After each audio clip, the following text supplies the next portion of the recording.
ไม่อยากเด่นดังแต่มุ่งหวังในทางเด่นดี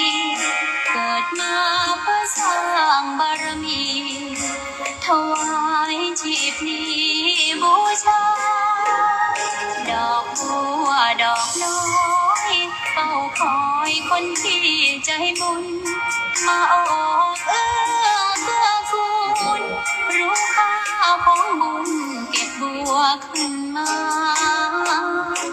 เพื่อสร้างความดีและสร้างบารมีดังว่าใช้ดอกบัวนี้บูชาพระสัมมาสัมพุทธา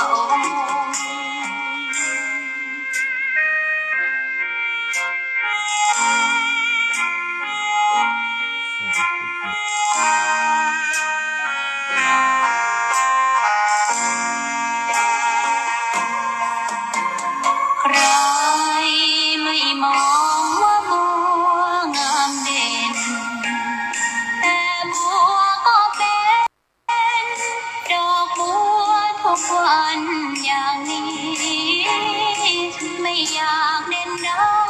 แต่มุ่งหวังในทางเด่นดีเกิดมาเพื่อสร้างบารมีถวายชีพนี้บูชาดอกบัวดอกน้อยเฝ้าคอยคนที่ใจบุญมาออกเกื้อกูลรู้ค่าของบุญเก็บบัวขึ้นมาเพื่อสร้างความดีและสร้างบารมีดังว่าใช้ดอกบัวนี้บูชาพระสัมมาสัมพุทธ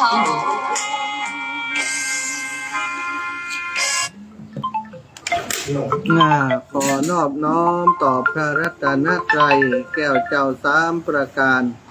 น้อมเอาคุณพระพุทธเจ้าคุณพระธรรมเจ้าคุณพระสังฆเจ้าคุณพระอรหันตเจ้าอริยสงฆ์เจ้าจุตนจุองค์ได้เมตตาแผ่ปารมีมาเป็นนวโลกุตรธรรมปกเกล้าเกษาปกห่มรักษาครูบาอาจารย์พระมหาเถระพระเถรานุเถระเพื่อนสหธรรมิกสหพรหมจารีทุกรูปทุกองค์ปกห่มรักษาศรัทธาสาธุชนคนดีคนเฒ่าคนแก่อีพ่ออีแม่ทั้งหลายติดตามรับฟังรายการสารธรรมยามบ่ายต่างสถานีวิทยุในเครือข่ายคลื่นสีขาวเพื่อชาวประชาปกติวันนี้ครูบาอาจารย์ของอัตมาภาพพระครูอภิวัฒนวิกรมเจ้าอาวาสวัดปากตังเจริญผู้อำนวยการสถานีวิทยุเครือข่ายคลื่นสีขาวเพื่อชาวประชาเป็นผู้ดำเนินรายการแต่วันนี้ท่านอาจารย์ได้แจ้งมาติดภารกิจที่จะต้องไปช่วยครูบาอาจารย์เพื่อนสหธรรมิกสหพรหมจารีเป็นผู้ที่ร่วมงานเคารพนับถือกันเจ้าอาวาสวัดยางคามท่านพระครูวิพัฒน์ปุญญสารนะหรือว่าท่านอาจารย์จิรเดชอนะระโสท่านอาจารย์ได้วันนี้ตั้งลูกศิษย์ลูกหาศรัทธาญาติโยมได้ไปแห่เอาสัญญาบัตรพัดยศมาเข้ามาสู่วัดยางครามซึ่งเป็นวัดที่ท่านอาจารย์พระครูวิพัฒน์ปุญญสารเป็นเจ้าอาวาสอยู่ปีนี้ท่านอาจารย์เจ้าได้รับพระราชทานสัญญาบัตรพัดยศที่พระครูเนาะพระครูวิพัฒน์ปุญญสารศรัทธาญาติโยมก็จัดงานมุทิตาแสดงความยินดีให้เปิ้นซึ่งจะจัดในวันพรุ่งนี้แต่วันนี้ก็ต้องไปแห่เอาพัดมาสู่วัดยางครามในวันนี้ท่านอาจารย์พระครูอภิวัฒนวิกรมก็จำเป็นจะต้องไปช่วยงานที่วัดยางครามศรัทธาญาติโยมเดิมทีนั้นอาตมาถ้าบ่มีภาระธุระอย่างที่ลำปางก็ตั้งใจว่าจะไปร่วมงานกับท่านอาจารย์คือตอนนี้ก็ต้องอยู่ที่วัดยางครามแล้วสถาน แต่เนื่องจากว่าอาตมาภาพติดในงานศพเนาะงานศพของญาติโยมซึ่งเป็นโยมอุปถากอุปถัมภ์อาตมาภาพแล้วก็เป็นโยมที่เป็นแฟนรายการของครูบาอาจารย์ในเครือข่ายคลื่นสีขาวทุกรูปทุกองค์เปิดฟังมาเมินแล้วจนอาตมาภาพมาจัดรายการอยู่ที่สถานีวิทยาลัยสงฆ์นครลำปางโยมแม่ก็ได้ติดตามมารับฟังรายการที่ลำปางจนเป็นที่หู้จักแล้วก็สนิทสนมกันอาตมาภาพก็เลยได้จำเป็นต้องมาช่วยงานศพได้รับมอบหมายจากท่านพระครูอภิวัฒนวิกรมว่าท่านมหาก็ช่วยงานที่นี่ละบัดต้องไปละที่เชียงใหม่ตังปุ้นก็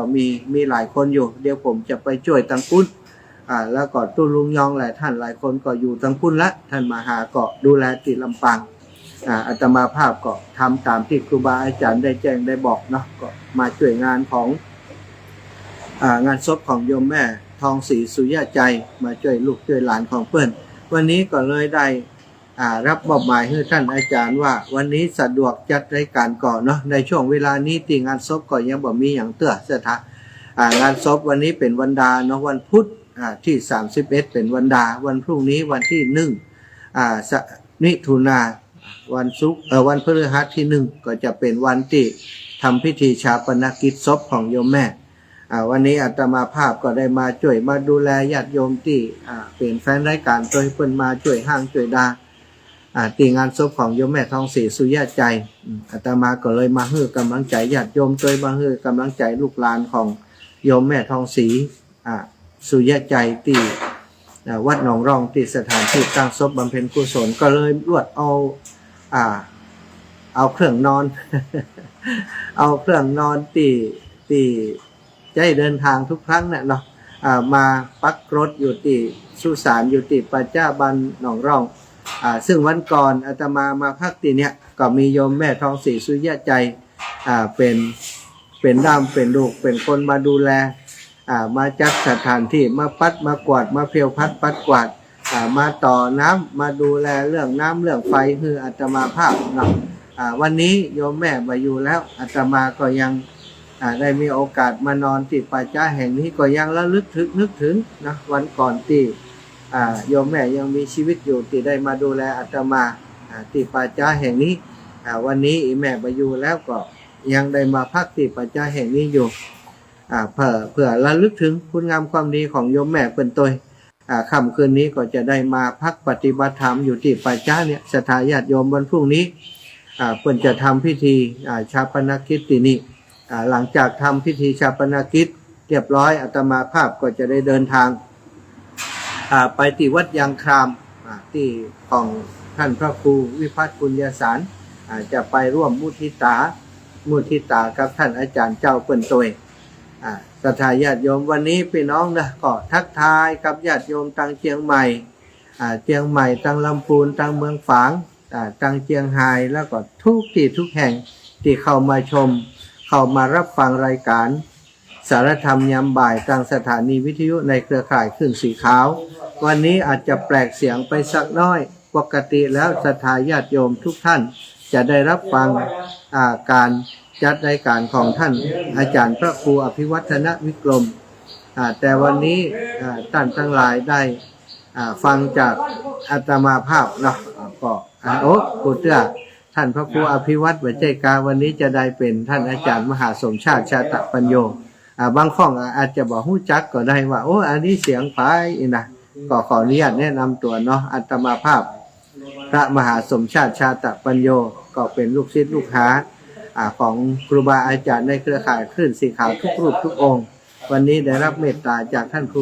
พระครูอภิวัตรคือมาเข้ารายการจัดรายการแทนอีปอยอีแมททั้งหลายวันนี้ก็คงจะเป็นปกิณกะธรรมเนอะคงจะเป็นบัดต่อเนื่องจากที่ครูบาอาจารย์เปิดจัดนะแต่ละคนก็แต่ละเรื่องแต่ละเราไปความรู้ความสามารถก็แตกต่างกันจะมาบอกสามารถจะอุจาในรูปแบบหรือว่านำพระธรรมคำสั่งสอนของพระพุทธเจ้ามาแบ่งปันศรัทธาญาติโยมเหมือนกับครูบาอาจารย์เปิดใดก็เป็นสไตล์ของภัยของมันก่อนแล้วกันสำหรับอาตมาวันนี้ก็คงจะนำศรัทธาญาติโยมมาอุจากันถึงเรื่องกิจกรรมที่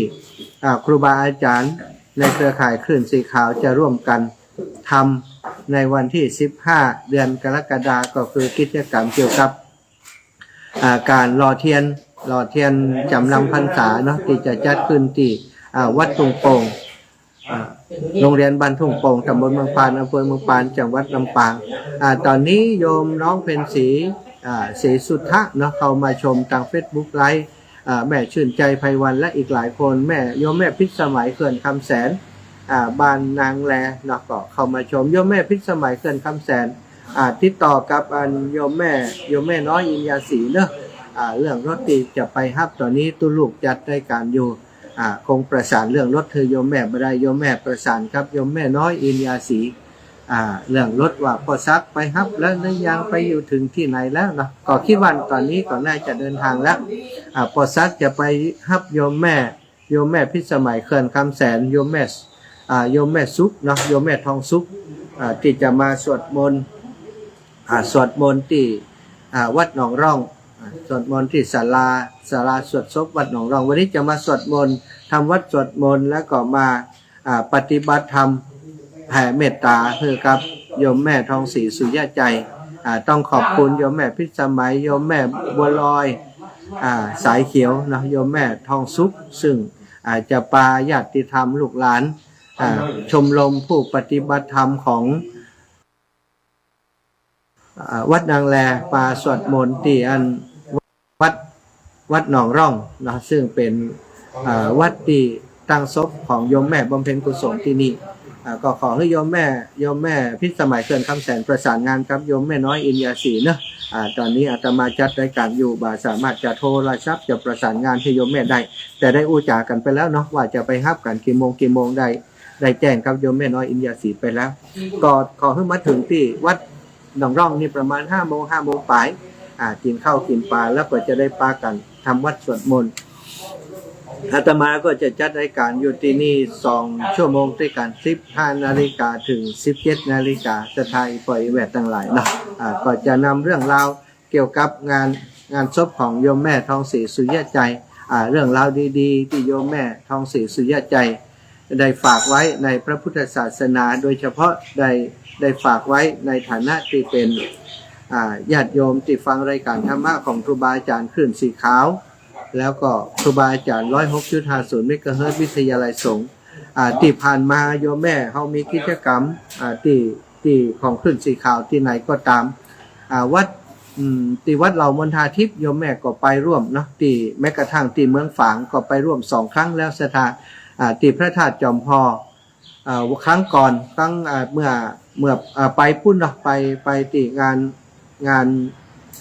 ปีที่แล้วโยมแม่ก็ไปแล้วก็จากนั้นก็ไปเมืองฝางก็แวะมาที่วัดพระธาตุจอมพอของหลวงปู่พระครูปฏิภาณธรรมทินวันเกิดของหลวงปู่ที่ผ่านมาอายุวัฒนมงคลโยมแม่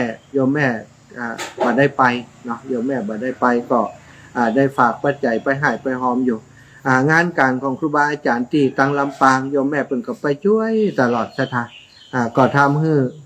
ซึ่งอาตมานี่เป็นคนที่ชักชวนญาติโยมเวลามีกิจกรรมของครูบาอาจารย์คลื่นสีขาวก็ดีตลอดถึงงานของครูบาอาจารย์ที่จัดรายการด้วยกันที่ลำปางก็ชักชวนจะเชิญชวนศรัทธาญาติโยมที่ฟังรายการ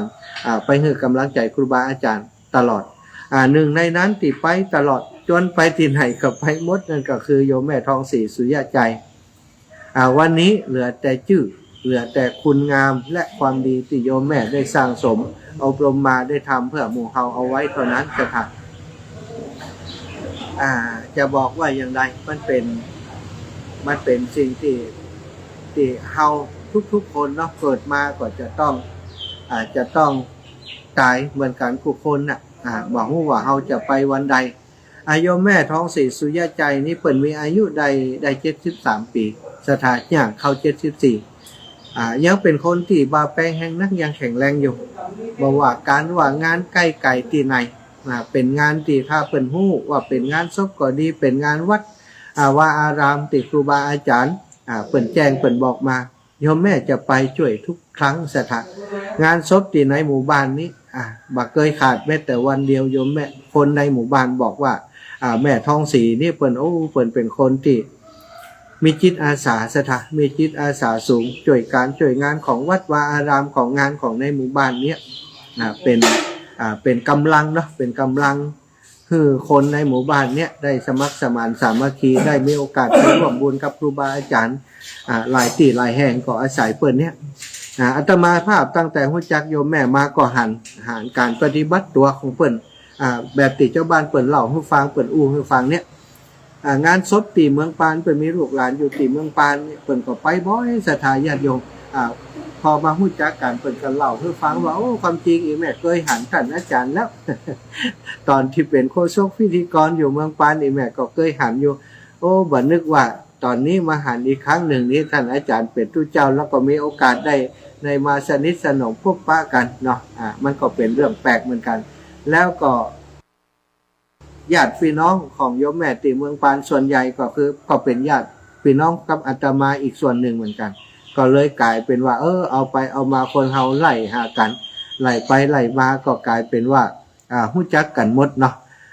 วันนี้ศรัทธาญาติโยมทั้งหลายรายการที่อาตมาจัดอยู่คณะนี้นั่นออกอากาศไปถึงพูนเนาะตั้งเชียงใหม่นี่หลายสถานีนะก็ต้องขอบคุณตั้งสถานีวิทยุวัดฝ่ายหินตยสถานีวิทยุวัดห้วยตองซักสถานีวิทยุของประดมเขาเนาะที่ตั้งดอยหล่อตั้งจอมตองตั้งสันปะตองนี่แล้วก็ตั้ง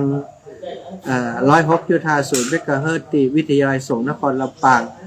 ตลอดไปจนถึงรายการได้สถานีทุกสถานีนะที่อาตมาบอกฮู้จักก็มีแต่เปิ่นก็ออกอากาศไปอยู่ในขณะนี้เนาะในเครือข่ายของคลื่นสีขาวของเฮาก็ขอขอบคุณทุกสถานีที่ท่านทั้งหลายหันประโยชน์ของการเผยแผ่พระธรรมคำสั่งสอนหรือว่าเรื่องราวดีๆที่ในเครือข่ายของคลื่นสีขาวได้ทำได้ออกสัญญาณได้ส่งสัญญาณได้ทำหน้าที่ออกอากาศไปให้ศรัทธาญาติโยมที่เพิ่นมีวิทยุอยู่ตั้งบ้านได้รับฟังขอบคุณท่านทั้งหลายเป็นอย่างสูงเนาะแล้วก็ตลอดถึงที่เปิ้นได้นำเสียงของอาตมาไปลงผ่านทางช่องทาง YouTube ก็มีส่วนหนึ่งเหมือนกันแล้วก็ติดตามทาง Facebook ไลฟ์ก็ขอบคุณทุกคนที่เข้ามาติดตามอยู่ในคณะนี้นะหลายท่านหลายคนด้วยกันศรัทธาอีปล่อยแม่ตั้งหลายในช่วงต้นชั่วโมงแรกนี้ก็ขอถึงเนาะงานศพของโยมแม่ท้องศรีสุริยะใจเสียสักเล็กน้อยความจริงก็จัดรายการหลายครั้งมาแล้วก็บ่ละเลยบ่ลืมที่จะอู้ถึงเรื่องนี้แต่เนื่องจากว่าวันนี้เป็นวันดาศพของแม่และอาตมาก็ได้มานอนอยู่ที่ประจาติสุสานแห่งนี้ซึ่งเป็นสถานที่ที่โยมแม่ท้องศรีสุริยะใจเมื่อวันที่13เนาะวันที่13เดือนพฤษภาคมที่ผ่านมาเนี่ยโยมแม่เพิ่นยังได้เป็นเจ้าภาพต้อนรับอาตมาจัดการดูแลอาตมาที่ปัจจาที่เนี้ยได้มาเพียวพัดปัดกวาดได้มาดูแลได้ไปบอกญาติโยมมาพบมาปะมาสนทนาธรรมมาปฏิบัติธรรมกับอาตมาตอนนั้นนี่วันที่13นี่อาตมายังเดินธรรมยตราเพื่อการศึกษาอยู่ได้เดินจากป่าจ้าบ้านแม่ไซคำผ่านมาตามเส้นทางร่วม20 กว่ากิโลเส้นทางแล้วก็มาพักอยู่ที่ป่าจ้าที่บ้านหนองร่องที่นี้ทีแรกจะพักอยู่ที่ป่าจ้าที่อื่นโยมแม่ว่าโอ้บ่ได้ท่านอาจารย์ต้องมาพักที่ป่าจ้าบ้านหนองร่องก็ได้รับปากกับโยมแม่แล้วว่าถ้าเดินธุดงค์ท่านจะมาพักที่สุสานที่นี้ความจริงมันก็ข้าวตังก็ไกลสถานญาติโยมกว่าจะมาถึงที่นี้ก็พอค่ำพอมืดวันนั้นจำได้ว่ามาถึงที่นี่เกือบจะ6 โมงมาถึงเกือบจะ6 โมงละ6 โมงละมาถึงที่นี่นะก็มาพบปะกับโยมแม่แล้วก็ญาติธรรมทั้งหลายที่เปิ่นมารอต้อนรับอาตมาเอานมเนาะเอาน้ำดื่มเอาหลายสิ่งหลายอย่างมาถวายอาตมาที่นี่แล้วก็ได้มีโอกาสได้สนทนาธรรมได้ได้จากันแล้วก็หันถึงความตั้งใจของโยมแม่ที่เปิ่นต้อนรับอาตมาแล้วก็เล่าให้อาตมาฟังเนาะนั่งไขหัวกันอ๊อกเอ็กอยู่เนี่ยนะเขาว่าท่านก็ไฟก็มี ไฟกับมีจะเยอะยังไงแม่ท้องสีอีนะโอ้บ่ต้องห่วงเด้แม่จัดการเองเนี่ยเปิ่นก็ไปบอกคือช่างไฟมาต่อไฟความจริงมีไฟแต่ว่าไฟที่มีอยู่นี่เนี่ยมันเปิ่นต่อเป็นห้องว่าต่อตรงสถาขึ้นคัดเอาปุ๊บก็ไฟที่นี่ก็แจ้งหมดแล้วก็พัดลมทุกตัวที่อยู่ในศาลานี่มันจะเปิดพร้อมกันหมดนะ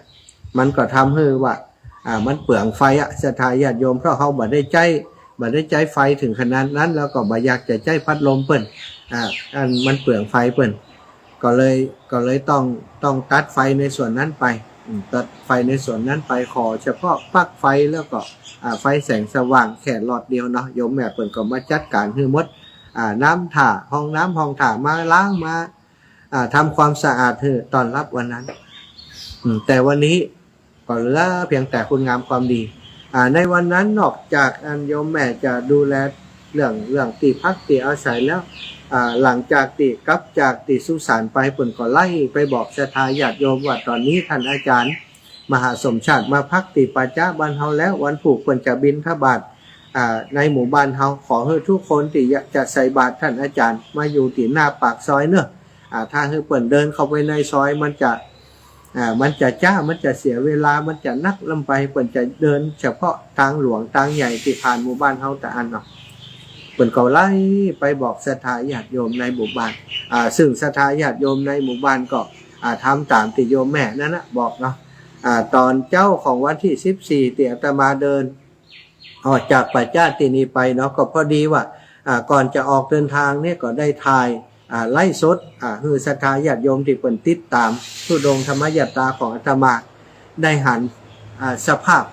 ของพระเจ้าของสุสานที่นี่ว่าเป็นอย่างไรนอติพักในค่ำคืนปีผ่านมาเป็นอย่างไรก็ถ่ายให้เปิ่นได้ดูก็ลวดถ่ายเดินทางออกไปก็ได้ถ่ายวิดีโอไปตัวเป็นไล่สดออกไปตัวตลอดทางในช่วงที่โยมแม่เปิ่นขับรถมอเตอร์ไซค์กันเล็กๆเนี่ยเป็นเรียกว่ารถไฟฟ้ากันเล็กๆเนาะที่เปิ่นขับไปแล้วประสบอุบัติเหตุเมื่อวันที่25เนี่ยเปิ่นนำหน้าอาตมาไปอยู่นำหน้าอาตมาไปบอกว่าอีแม่จะไปอยู่ตั้งนารอเนอะท่านอาจารย์เดินไปเรื่อยๆเดินไปตามเส้นทางเนี้ยแม่บอกให้เขาแล้วว่าให้มาอยู่หน้าบ้านหน้าปากซอยหน้าบ้านมาใส่บาตรท่านอาจารย์ที่หน้าปากซอยเปิ่นบ่ได้เดินเข้าไปในหมู่บ้านของเฮาอีเนาะในซอยในตามถึงบ้านเนี่ยเปิ่นก่อนมาแจ้งบอกคืออาตมาก็ได้เดินธุดงค์ไปตัวแล้วก็ถ่ายไล่สดไปตัวถ้าศรัทธาญาติโยมติดตามไล่สดในวันที่14ก็จะหันว่าในภาพนั้นมีหญิงชราคนหนึ่งตัวน้อยๆนั่งรถไฟฟ้านำหน้าอาตมาไปนั่นก็คือแม่ทองศรีสุยะใจวันนั้นเป็นขโยมศรัทธาญาติโยมอาตมาบิณฑบาตไปเนี่ยในหมู่บ้านบ้านเฮานี่ส่วนมากเปิ่นใส่บาตรกันนักเปิ่นฮู้จักแล้วเปิ่นก็ใส่บาตรต่างคนต่างมาใส่บาตรน้ำก็ดีนมก็ดีข้าวนมก็ดีอาหารสัพพะนะเปิ่นใส่มาถ้าอู้ถึงบาตรนี่มันก็ล้นบาตรก็เลยบอกโยมแม่ว่าโอ้เอาไผเอาปัจจัยสักคนมาเป็นขโยมแบบนี้ก็โยมแม่อีนะบ่มีไผท่านเป็นหยังอีแม่เนี่ยจะเป็นขโยมวะ เปิ่นก็เอารถกันน้อยๆของเปิ่นมีตะกร้าอยู่ตั้งนานเห็นหน่อยเนาะก็เอากับข้าวกับปลาใส่ในตะกร้าหั่นเป็นขนมนมเนยที่มันเบาเปิ่นก็เอาห้อยตามแฮนด์รถเปิ่นศรัทธาก็ขี่ไปอย่างนั้นขี่ไปเรื่อยๆขี่ตัวอาตมาไปอาตมาบิณฑบาตไปถึงบ้านแม่ยิ่งระยะทางประมาณ5 กิโลเหมือนกันศรัทธาออกจากบ้านหนองรองกว่าจะไปถึงบ้านแม่ยิ่งนะโยมแม่เปิ่นก็ขับรถไฟฟ้าของเปิ่นนำอาตมาไปจนถึงบ้านแม่ยิ่งไปบิณฑบาตบ้านแม่ยิ่งจนถึงสถานที่หน้าวัดบ้านแม่ยิ่งมีศาลาหั่นเนาะอาตมาก็เลยไปพักฉันภัตตาหารที่ศาลาที่บ้านแม่ยิ่งหั่นโยมแม่ก็เลยไปส่งถึงหั่นหลังจากฉันแล้วอาตมาก็บอกคือศรัทธาญาติโยมที่บ้านแม่ยิ่งมีแม่พิกุลมีศรัทธาญาติโยมหลายท่านมาช่วยกันจัดการเรื่องอาหารนะที่อาตมาบิณฑบาตไปทั้งหมดนั่นเพราะว่าเหลือจากที่เขาฉันแล้วก็เอาไปติดตัวมาได้แล้วมันนักศรัทธาเอาแต่น้ำขวด2 ขวดติดตัวไปนอกนั้นก็เป็นอาหารที่แบ่งให้กับโยมแม่ ปิ่นเอามามอบให้คนที่ในหมู่บ้านของเปิ่นที่บ้านหนองร่องที่นี่ส่วนหนึ่งก็มอบให้ครับโยมแม่พิกุลเอาไปมอบให้ครับสถานญาติโยมคนเฒ่าคนแก่ที่บ้านแม่หญิงเนาะก็ห่างจากบ้านหนองร่องไปประมาณ5 กิโลแบ่งเป็น2 ส่วนด้วยกันญาติโยมเปิ่นก็ใจดีใจงามช่วยกันเอาไปแจกซะทางก็หมดเสียงหมดแชทโยมแม่ก็โทรให้อาตมาเล่าให้อาตมาฟังว่าอีแม่เอาอันของที่ท่านอาจารย์มอบให้มามอบให้เขาเขาขอบคุณบางคนดีใจขอบคุณเด้อท่านอาจารย์บิณฑบาตไปเอายังมามอบให้อีแม่อยู่อีน่ะเพิ่นขอบคุณกันโยมแม่เพิ่นก็ดีใจว่าได้เป็นสะพานบุญที่บอกให้ศรัทธาญาติโยมมาใส่บาตรโดยแล้วก็ยังได้เป็นสะพานบุญนำอาหารการกินที่เหลือจากที่อาตมาจะฉันได้แบ่งให้เปิ่นก็มาแจกคนเปิ่นก็ดีใจหลังจากนั้นมานะศรัทธาญาติโยมเปิ่นก็ติดตามอาตมาตลอดอาตมาไปถึงไหนเปิ่นก็โทรหาเปิ่นจะไปที่ไหนเปิ่นก็โทรบอกมีอยู่ช่วงหนึ่งที่วันที่20เนาะอาตมาภาพได้ไปไปช่วยหลวงปู่พระครูปฏิภาณธรรมทินที่งานวันเกิดของหลวงปู่วันที่21นะวันที่18 19กันเนาะ18 19วันใจ20กับ18 19เนี่ยแล้วก็วันที่21มาประชุมที่วัดถุงโป่งวันที่19หรอ19วันเกิดหลวงปู่วันที่19จะมาเดินทาง18ไปนอนพุ่น19วันเกิดหลวงปู่โยมแม่เพิ่นก็ฝากปัจจัยไปหอมเนาะไปหอมมันงานวันเกิดของหลวงปู่ด้วยอาตมาก็หอมให้เพิ่นแล้วก็แถมวันหนึ่งเปิ่นไปงานศพของญาติเปิ่นที่เมืองปานอาตมาก็ฝากเปิ่นว่าแม่หอมมือเฮาจิมเนอะหอมมันงานศพของแม่หลวงของท่านนายกประสิทธิ์เฮาจิม500เนาะเปิ่นก็ออกตังค์คือพอเปิ่นหอมให้แล้วบอกว่าท่านอาจารย์บ่ต้องโอนตังค์ให้แม่เนอะเดี๋ยวแม่จะฝากหอมมันงานนั้นงานนี้ไล่หอมหมดซะท่าจนครบตังค์ที่อาตมาบอกเปิ่น500 บาทเนี่ยอาตมาก็ทำหน้าที่หอมคือเปิ่นอันนี้ที่วัดพระบาทอุดมน้ำบ่อสวะเปิ่นก็ฝากไว้แล้วที่ของหลวงปู่น้อยเปิ่นก็ฝากไปหอมแล้วโรงเรียนอย่างต่างๆเปิ่นก็ฝากหอมแล้วครบ500 บาทนะก็บ่ได้ติดหนี้กันแล้วสำหรับโยมแม่กับอาตมานั้นเนาะบางครั้งบางทีนั้นเวลาเปิ่นฝากอาตมาหอมเพิ่นแล้วเปิ่นก็บอกว่าท่านอาจารย์มาเอาตังค์เห็นเนอะที่แม่ฝากท่านอาจารย์หอมแม่กลัวติดหนี้ท่านอาจารย์ แต่วันเดียวนี้ก็ทุกอย่างก็จบบริบูรณ์เรียบร้อย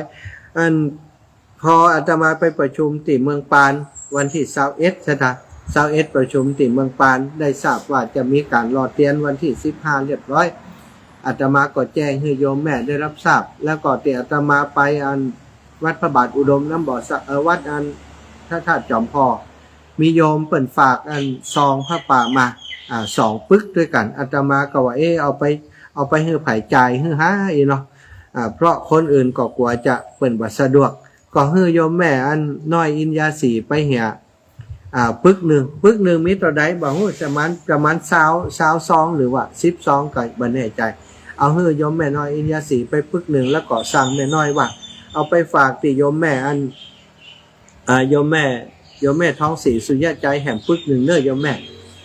ซึ่งแม่โยมแม่น้อยอินยาสีเปิ่นกลับมาถึงบ้านนะเปิ่นก็เอาให้คนขับรถเนี่ยเอามาฝากให้แม่ท้องสีสุญญาใจตอนนั้นอาตมาเดินทางไปถึงวันที่22เนาะอาตมากลับมาก็มาเดินที่ศาลาดงลานไปพักที่บ้านแม่หวกโยมแม่เปิ่นก็โทรไปว่าแม่ได้ซองแล้วเนอะท่านอาจารย์ได้แม่จะไปแจกให้หมู่ญาติโยมตังบ้านหนองร่องเนอะนะก็บอกดีแล้วโยมแม่ช่วยจิมเนอะตังเมืองฝางเปิ่นฝากมาอาตมาจะไปเมืองฝางวันที่2แม่เปิ่นบอกบ่ต้องห่วงเด้แม่จัดการให้นะแล้วก็อาตมาก็บอกเปิ่นว่าอาตมาจะเดินแหม2 วันเนอะแม่วันที่23วันที่22 23วันที่24ก็จะกลับไปที่สุนทรมุนีพอถึงวันที่24ท่านตาญาติโยมแม่ก็โทรมาตอนนั้นจำได้ว่าเวลาประมาณสัก5 โมงป่ายเนี่ยเนาะโยมแม่โทรมาบอกว่าตอนนี้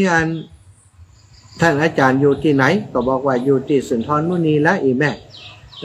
เดี๋ยวนี้จะอยู่สุนทรมุนีถึงกี่วันก็บอกว่าจะได้อีแม่จะมาหากะเปิ่นก็บอกวันที่26อีแม่จะไปหาเนอะวันที่25นี่แม่จะไปงานศพก่อนเป็นงานศพญาติตีบ้านถุงจ้างหรือบ้านอย่างเนี้ยบ้านสันบ้านสันกลางก็อย่างหู้สถาญาติโยมไกลๆกับบักไก่จากบ้านเปิดเนาะอยู่คนละฝั่งถนนเปิ่นว่าวันที่25เปิ่นจะไปงานศพก่อนฉะนั้นเปิ่นจะไปหาอาตมาวันที่26วันที่26ทีนี้พอถึงวันที่25สถาวันที่25เวลา10 นาฬิกาประมาณเนี้ยเนาะก็ได้รับโทรศัพท์มาเป็นโทรศัพท์ของแม่ศรีกุลทันทุระก็มาคิดว่าหรือว่าโยมแม่ท้องศรีสุริยใจและโยมแม่ศรีกุลเนี่ยเปิ่นจะมาวันนี้จ้าเนาะวันที่25ก่อนรอฟังเสียงจากโยมแม่ศรีกุลว่าเปิ่นจะว่าได้ก็รอจัดเมินแม่ศรีกุลก็ให้อยู่หั่นให้อยู่มีอย่างแม่เป็นอะไรอย่างถามไปถามมาก็ดูลูกบัดเดี๋ยวนี้แม่ท้องศรีสุริยใจได้เสียชีวิตแล้วเนอะเป็นอะไรอย่างนี้เนาะก็ถามไปถามมาก็เล่าให้อาตมาฟังว่ารถประสบอุบัติเหตุรถยนต์ที่ปากตางจะเข้าหมู่บ้านเปิ่นสถาก็ถามได้ต้นสายปลายเหตุว่าเปิ่นจะไปงานศพแล้วก็เอารถกันน้อยๆนั้นไปข้ามตางแบบโป้นชะกรรมโดนรถปิกอัพจนเสียชีวิตคาที่หันตอนนี้ศพอยู่โรงพยาบาลว่าพออาตมาภาพทราบอย่างก็ตกใจบอกว่าโอเคเอาตามนี้นะอีแม่เดี๋ยวเขาจะไป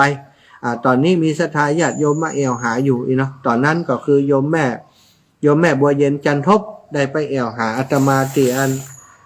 อุทยานธรรมสุนทรมุนีพร้อมกับศรัทธาญาติโยมบ้านสีหมวดเก่าเปิ่นไปแอวหาที่หั่นอาตมา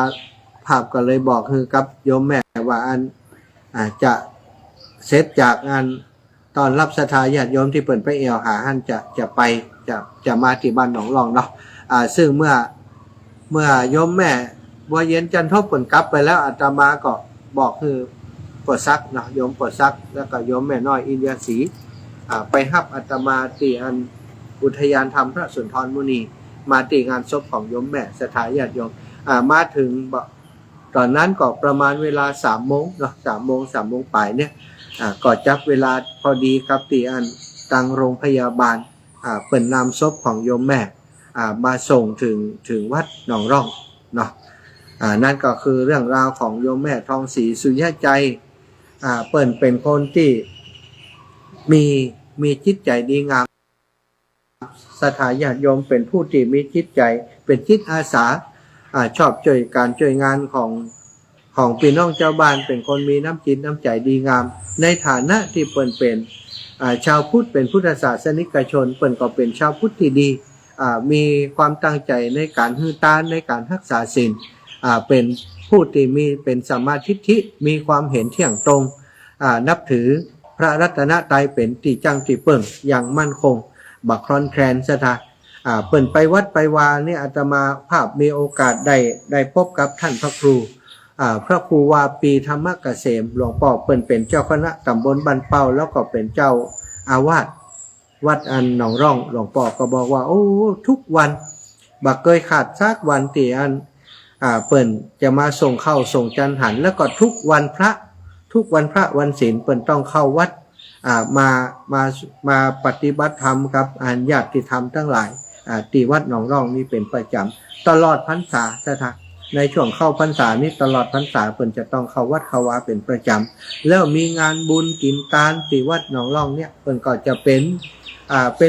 ดุในการบริหารต่างๆเรื่องอาหารการกินก็ดีเรื่องงานโรงทานอะไรอย่างต่างๆเนี่ย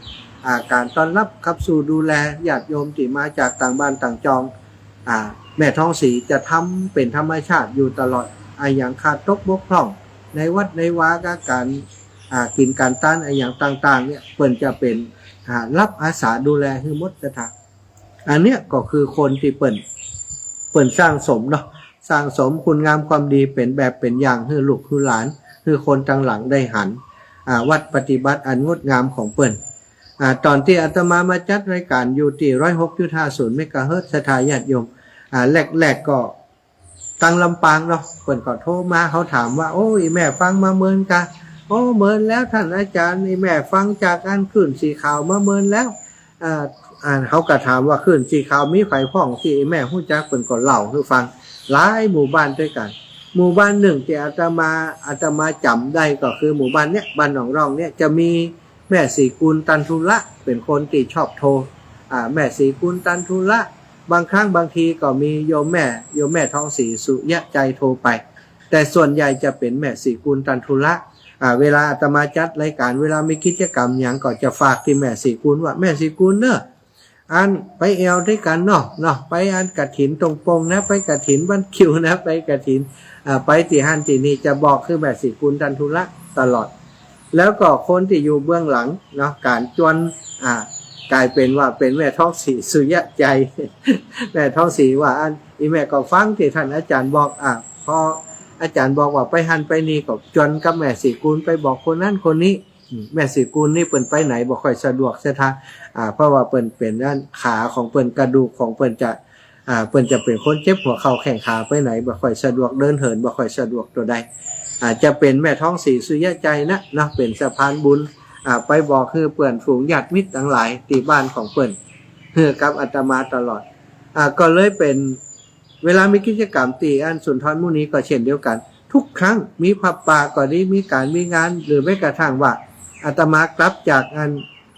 เดินธุดงค์ธรรมยาตรามาปีก่อนโยมแม่เปิ่นก็ไปต้อนรับดูแลอาตมา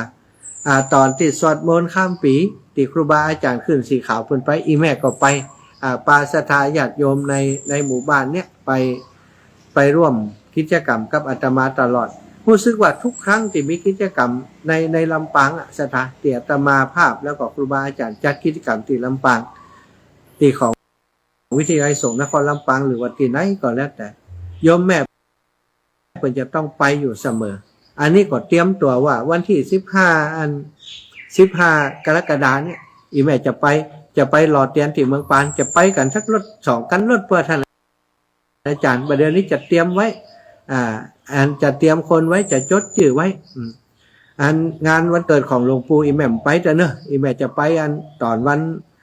หลอดเตียนพรรษาเอาอีนะเนี่ยศรัทธาญาติโยมคนทำตั้งใจตลอดว่าจะสร้างคุณงามความดีมีชีวิตอยู่ทุกวันก็ถึงแต่ประโยชน์ที่จะเกิดขึ้นกับคนอื่นจะให้กำลังใจคนอื่นตลอด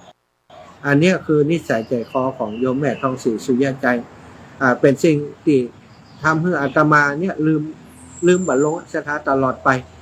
จะระลึกถึงเปิ่นตลอดไปแล้วก็งานศพครั้งนี้อาตมาก็เป็นเจ้าภาพคือเปิ่นม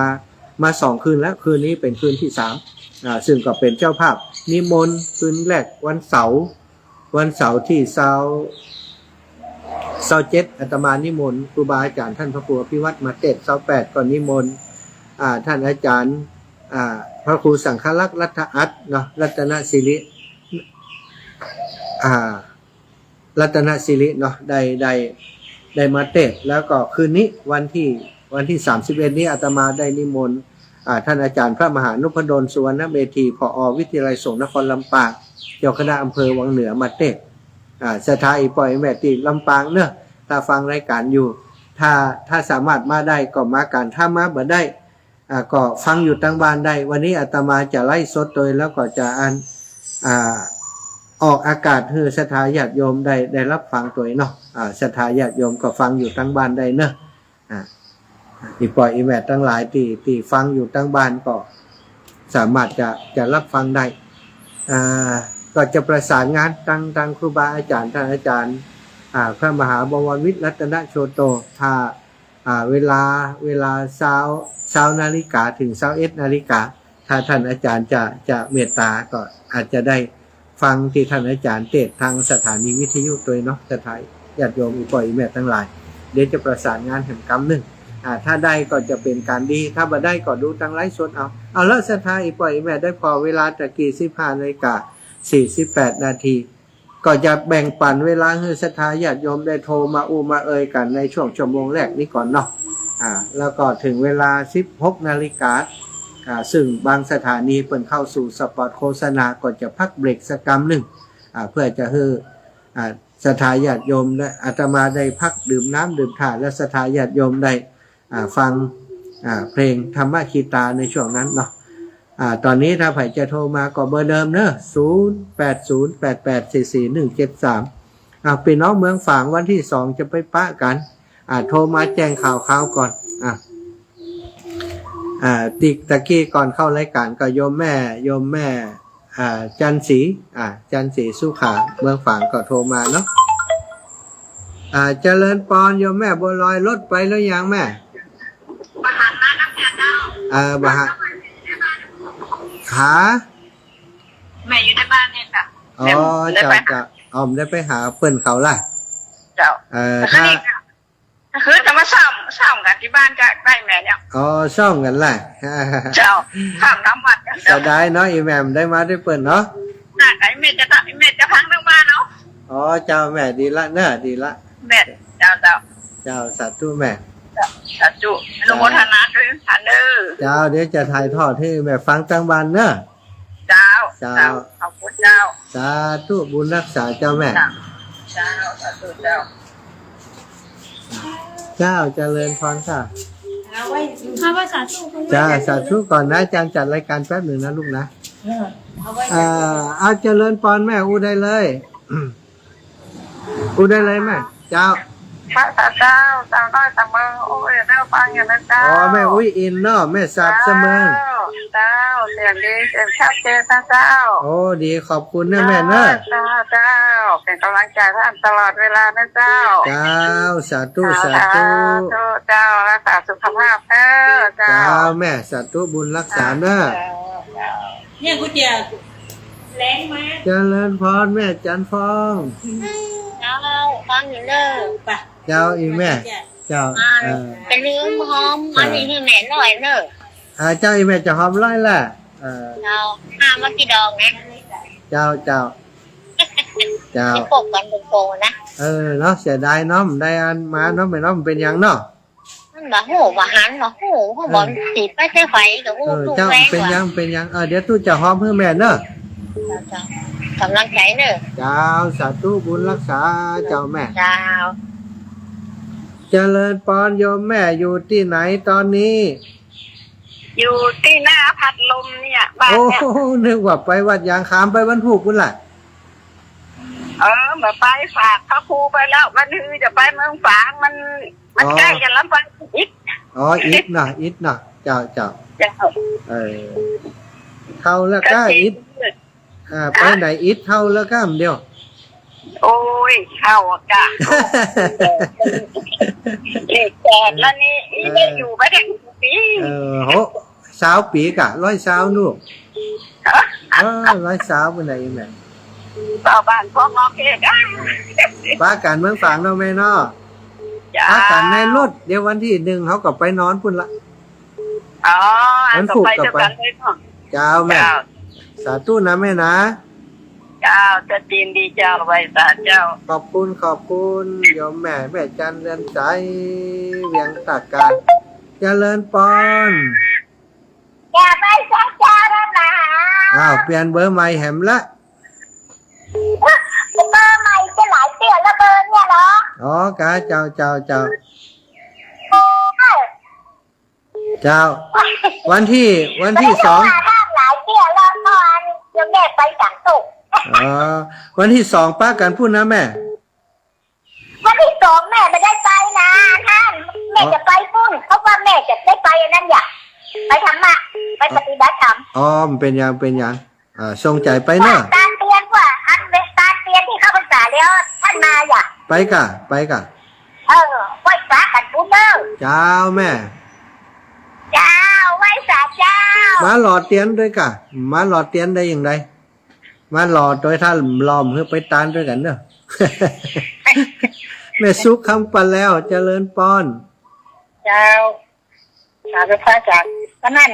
แม่พามาจริงไปเห็นหนอแม่ไม่ไปเจ้าอีแม่เอามาฮื้อแล้วนะแม่เจ้างั้นแม่ก็รู้เป็นคนเตะเขาอากาศจ้ะเดี๋ยวจะขอเวลาท่านอาจารย์มหาบวรวิทย์กันสักชั่วโมงก็คือ20 ถึง 21เนาะถ้าได้ก็จะได้ออกอากาศถ้าได้ก็จะเป็นอันนี้แหมไล่สดแต่น่าจะได้อยู่ถ้าอาจารย์เป็นมีน้ำใจอยู่เจ้า ถ้าออกการบุญมาจะฟังนี่เด้อ เจ้าแม่ อันรู้คนแต่เนาะ เจ้าแม่ คือเสียงจะบอกแม่คน เจ้า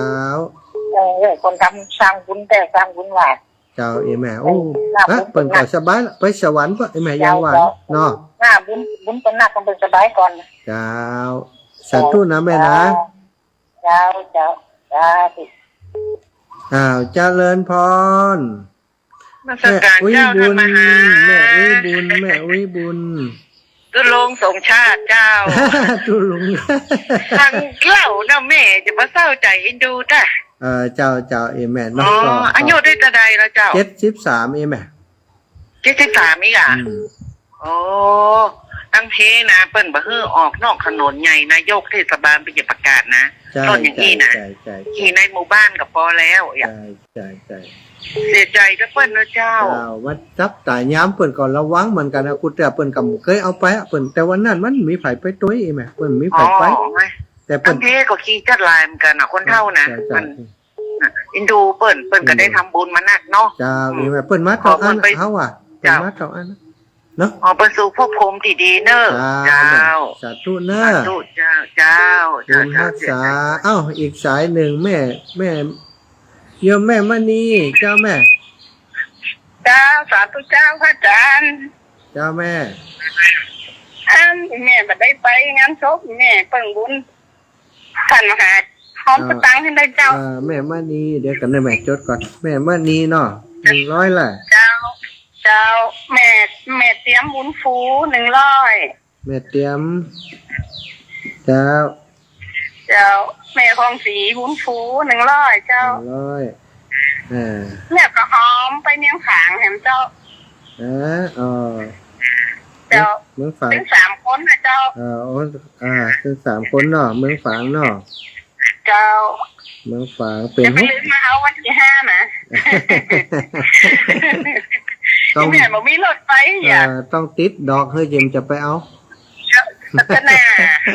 จึงได้รอเอาติมอนเตรียมเนาะ รอเอาติด เท้า แม่ พั บ ง อล นั่นน่ะ เจ้าร อเอาติดเจ๊ไง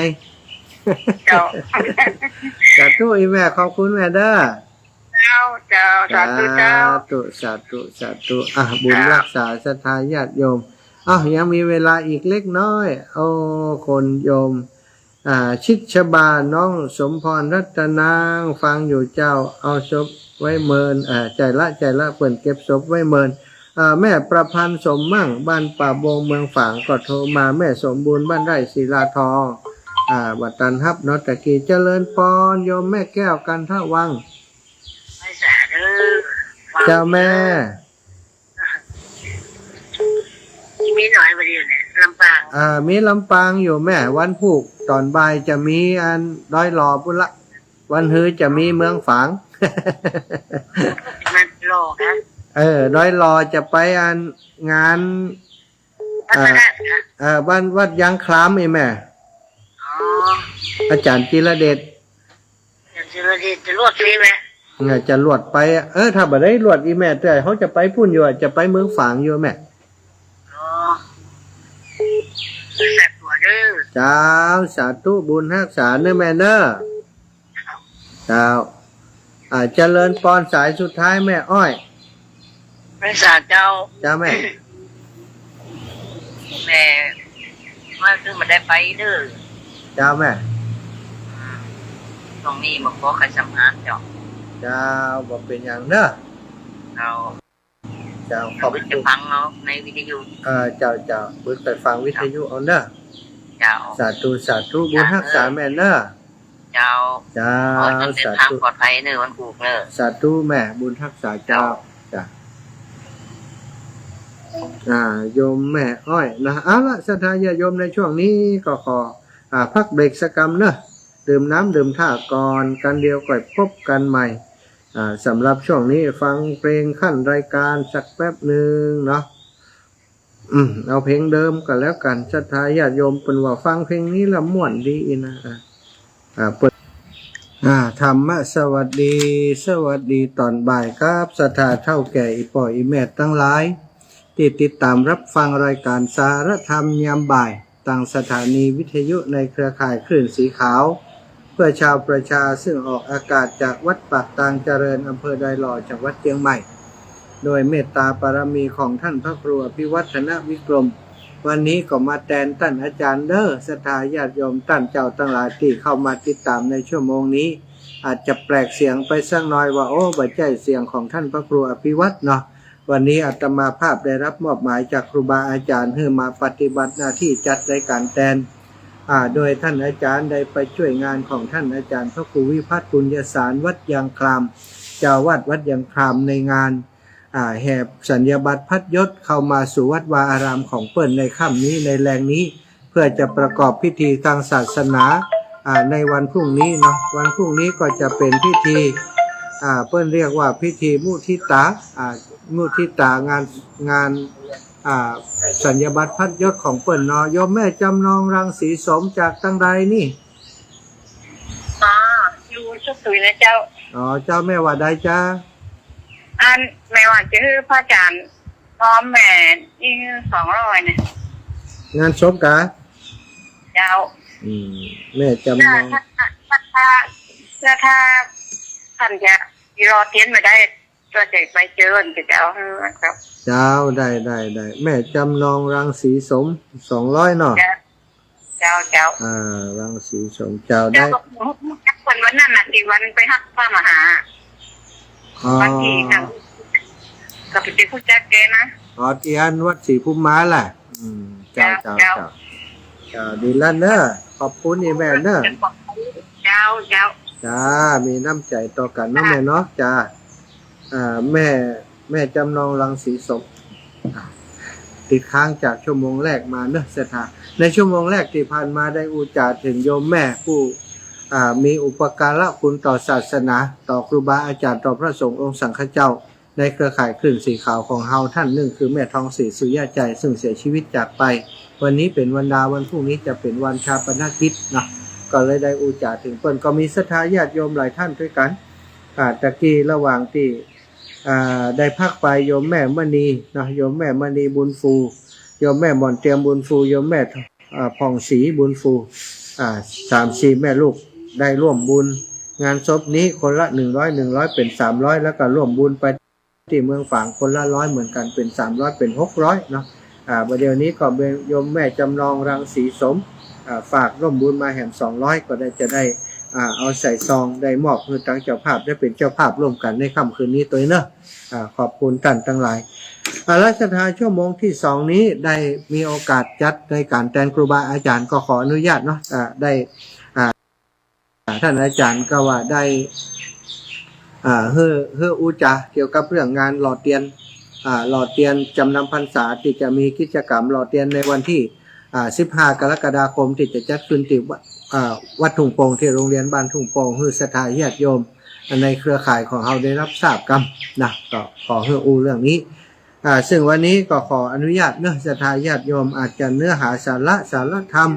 อย่างต่างๆอาจจะแบบมีนักต่อใดเพราะว่าเกี่ยวกับเรื่องงานก็ขออนุญาตอธิบายว่าทำไมเขาถึงจะต้องรอเตียนแล้วก็รอเตียนทำไมไปเนี้ยไก่ได้ว่า ไปเนี้ยถึงโรงเรียนตุ่งโป่งไปเนี้ยถึงตุ่งโป่งโอ้อันยังเหมือนเนี้ยเชียงใหม่ยังเหมือนเนี้ยเมืองฝางยังเหมือนเนี้ยในเวียงอีกหรอกก็ขออนุญาตศรัทธาญาติโยมได้แจ้งให้ทราบจากการที่ครูบาอาจารย์ในเครือข่ายคลื่นสีขาวเพื่อชาวประชาได้มีเมตตาต่ออาตมาภาพที่หันว่าอาตมาได้เดินทุดงธรรมยตราเพื่อจะช่วยเหลือโรงเรียนขนาดเล็กเดินไปที่ภาคใต้มาเดินที่จังหวัดลำปางของเฮาหันแล้วครูบาอาจารย์เป็นก็เมตตาคุณนาอินดูว่าโอ้ถ้าปล่อยให้เดินอย่างอีนี้มันจะได้สตังปอกลุ่มบ่ได้เนาะปอกลุ่มช่วยโรงเรียนบ่ได้เปิ้นก็เลยว่าเอาอย่างอีก่อนแล้วกันเฮาเอากิจกรรมหล่อเทียนจำนำพรรษาเนี่ยหล่อเทียนเข้าพรรษาเนี่ยไปเนี่ยที่โรงเรียนบ้านทุ่งโป่งส่วนหนึ่งวัตถุประสงค์ส่วนหนึ่งก็ต้องการอนุรักษ์รักษาหีบทอยวัฒนธรรมประเพณีในการหล่อเทียนเอาไว้เนื่องจากว่าปัจจุบันนี้เนาะการหล่อเทียนก็บ่ได้รับความสนใจจากคนทั้งหลายบอกก่อนเนี่ยทุกหมู่บ้านทุกชุมชนสถานเวลาจะเข้าพรรษามาเพิ่นก็จะเอาเทียนขี้เพลิงมาเพาะมาหอมกันแล้วก็หล่อเทียนไปถวายที่วัดวาแห่งนั้นพร้อมกันในวันเข้าพรรษา ก่อนเข้าพรรษาหรือว่าวันเข้าพรรษาเปิ่นเอาไปตานเตียนแต่ปัจจุบันนี้เพื่อความสะดวกบางคนคือมันมีร้านเนาะร้านสังฆพันธ์ก็ดีอย่างก็ดีเปิ่นรอเตียนไว้แล้วบางครั้งนี่เปิ่นเนี่ยงามอ่ะก็ได้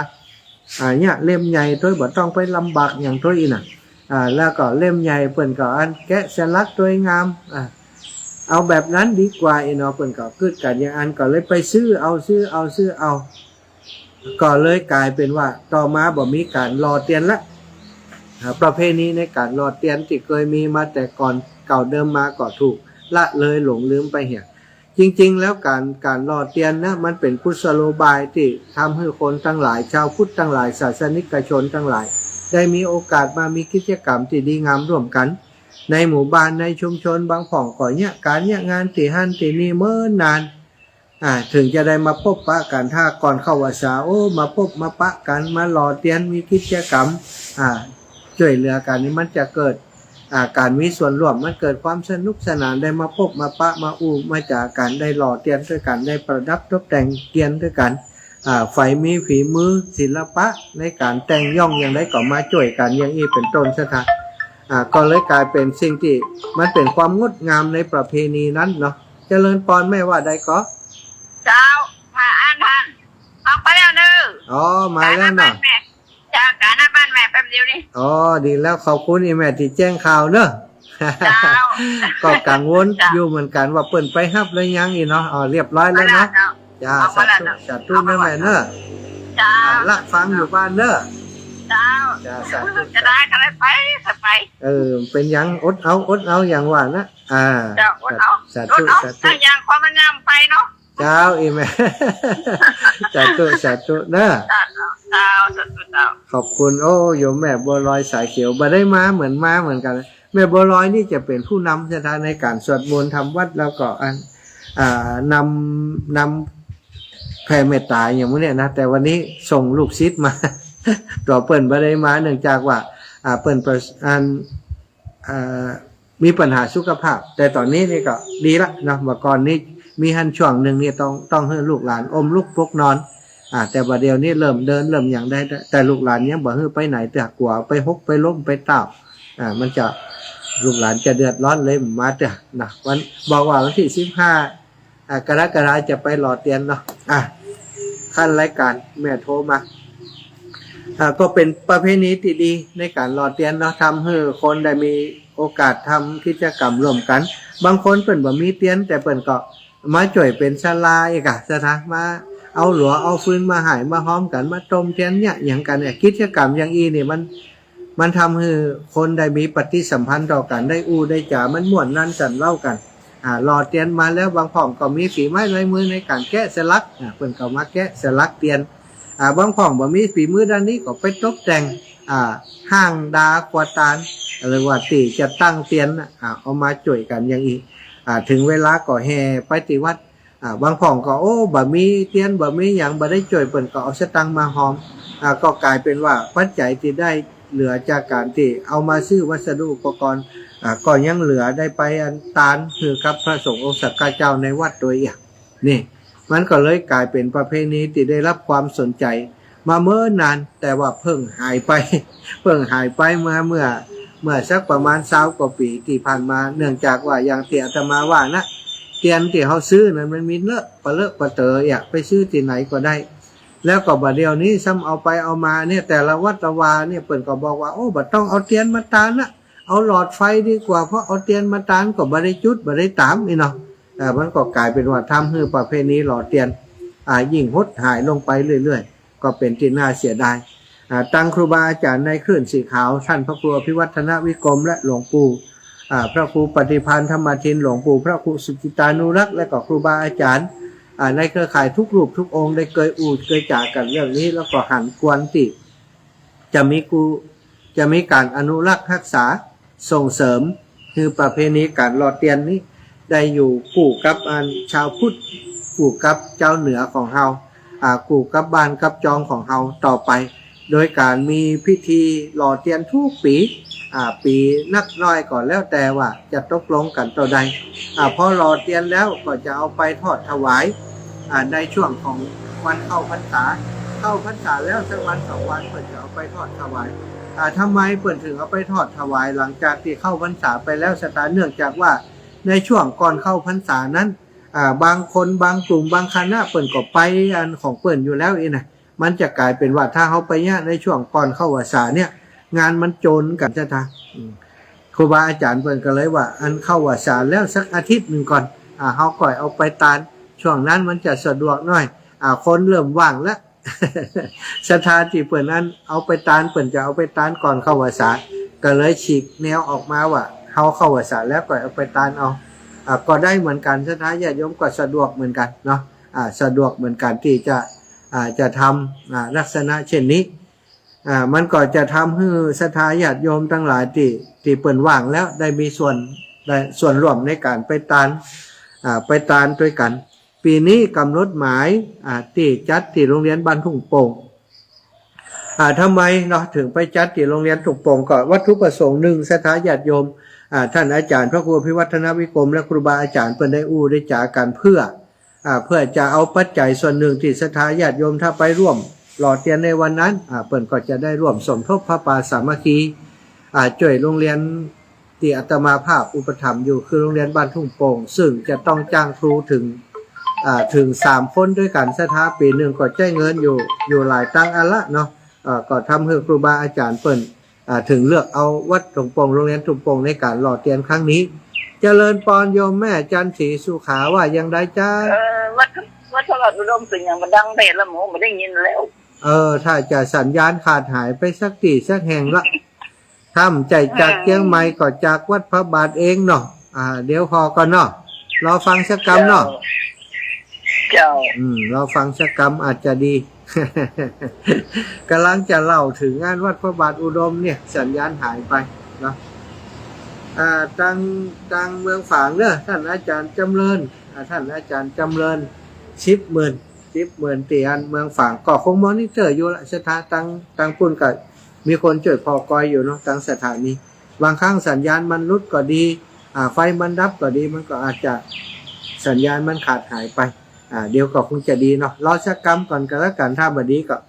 โทรแจ้งตังสถานีเนาะเธอแจ้งที่อาตมาก็รับทราบมาได้นะจะไปแก้ไขอย่างกำได้อีกไหม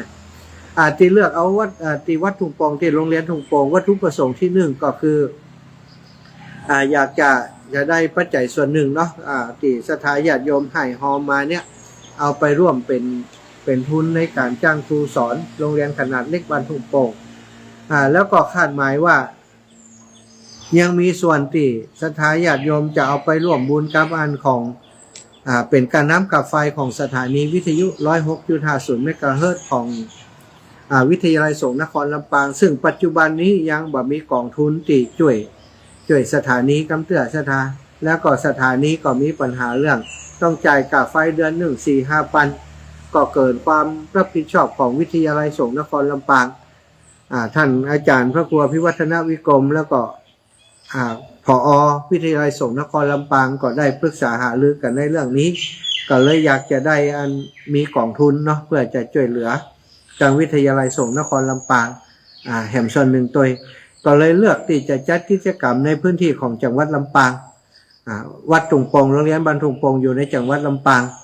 แล้วก็คาดหมายว่าพี่น้องทางลำปางของเราจะได้มีโอกาสเป็นเจ้าภาพร่วมกันในการหล่อเทียนครั้งนี้อาตมาภาพก็คิดว่าอีปอยอีแม่ทั้งหลาย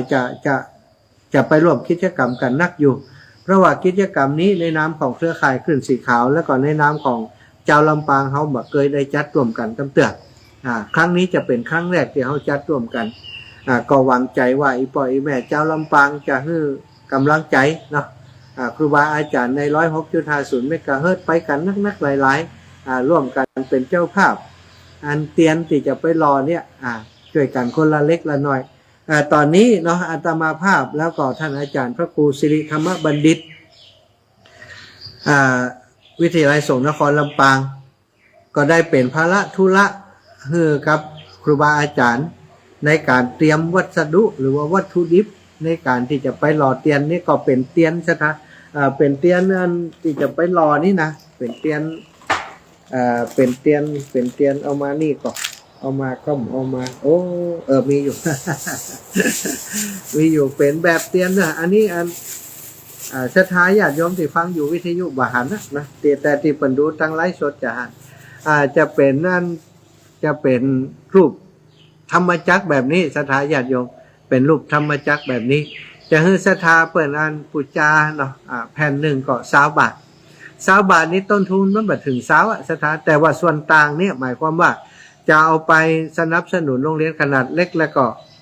สนับสนุนเป็นกาไฟวิทยาลัยสงฆ์นครลำปางศรัทธาญาติโยมหอมมา20 บาทต่อแผ่นเนี่ยก็เท่ากับว่าท่านได้ช่วยถึงโรงเรียนได้ช่วยถึงวิทยาลัยสงฆ์นครลำปางด้านหน้าจะเป็นรูปธรรมจักรศรัทธาส่วนด้านหลังนี้จะเป็นว่างๆแบบเนี้ยเนาะแล้วก็ตั้งด้านหลังนี่เขาจะเขียนชื่อเขียนวันเดือนปีเกิดของศรัทธาที่เป็นเจ้าภาพลงไปในนี้ซึ่งถึงวันที่รอเตียนเขาก็เอาเตียนของเขาเนี่ยเนาะไปใส่ในหม้อที่เปิ่นต้มเตียนไปต้มเตียนเท่ากับว่าเตียนของเขาที่มีชื่อวันเดือนปีเกิดของเขาเนี่ยเป็นส่วนหนึ่งของเตียนที่เปิ่นหลอมออกมาแผ่นหนึ่งตกอยู่20 บาทศรัทธา20 บาทตอนนี้มีศรัทธาญาติโยมเริ่มจองมาแล้วจองมานักหนาอยู่ได้อาตมาจะประกาศบางส่วนที่เปิ่นจองมาส่วนที่เปิ่นหันอาตมาโพสต์ลงใน Facebook เปิ่นก็สั่งจองมาเหมือนกันก็เดี๋ยวก็จะอู้จากันว่าจองมานั้นขอรายชื่อส่งมาให้อาตมาก็คงบ่ต้องส่งอันนี้ไปเพราะส่งไปส่งมาก็จะเสียเวลาตึงศรัทธาตึงมันมีการใช้จ่ายในการส่งแต่อาตมาจะใช้วิธีว่าศรัทธาส่งรายชื่อมาอาตมาก็จะไปเขียนใส่ในแผ่นนี้เนาะใส่ในแผ่นอันของเตียนที่จะเอาไปหลอมเนี่ยเนาะแผ่นธรรมจักรเนี่ยธรรมจักรเนี่ยจะเอาไปหลอมเป็นเตียนเนี่ยอาตมาแล้วก็ละออนที่ทำหน้าที่ดูแลตรงนี้จะให้ละออนเขาเขียนลงในแผ่นตั้งหลังนี้ศรัทธาก็แค่โอนปัจจัยมาที่อันบัญชีของกองทุนพัฒนาโรงเรียนขนาดเล็กต่ออันบัญชีของกองทุนพัฒนาโรงเรียนขนาดเล็กเนาะศรัทธาญาติโยมก็จดไว้ตอนนี้ก็ได้เนอะจดไว้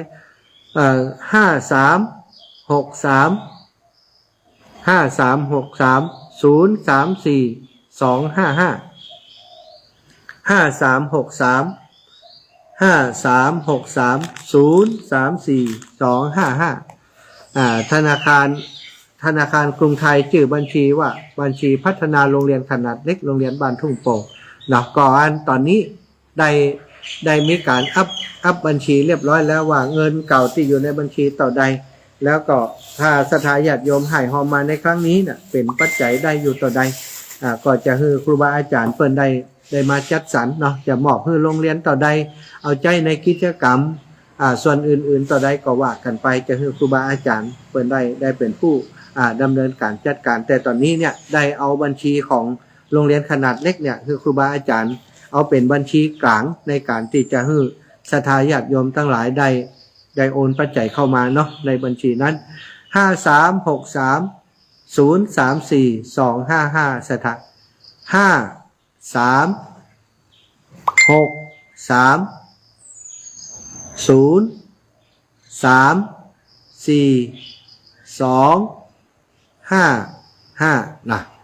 5363034255ศรัทธาอีกปล่อยอีแม่ก็ได้โอนปัจจัยมาตามนั้นเนาะโอนปัจจัยมาตามนั้นก็แล้วกัน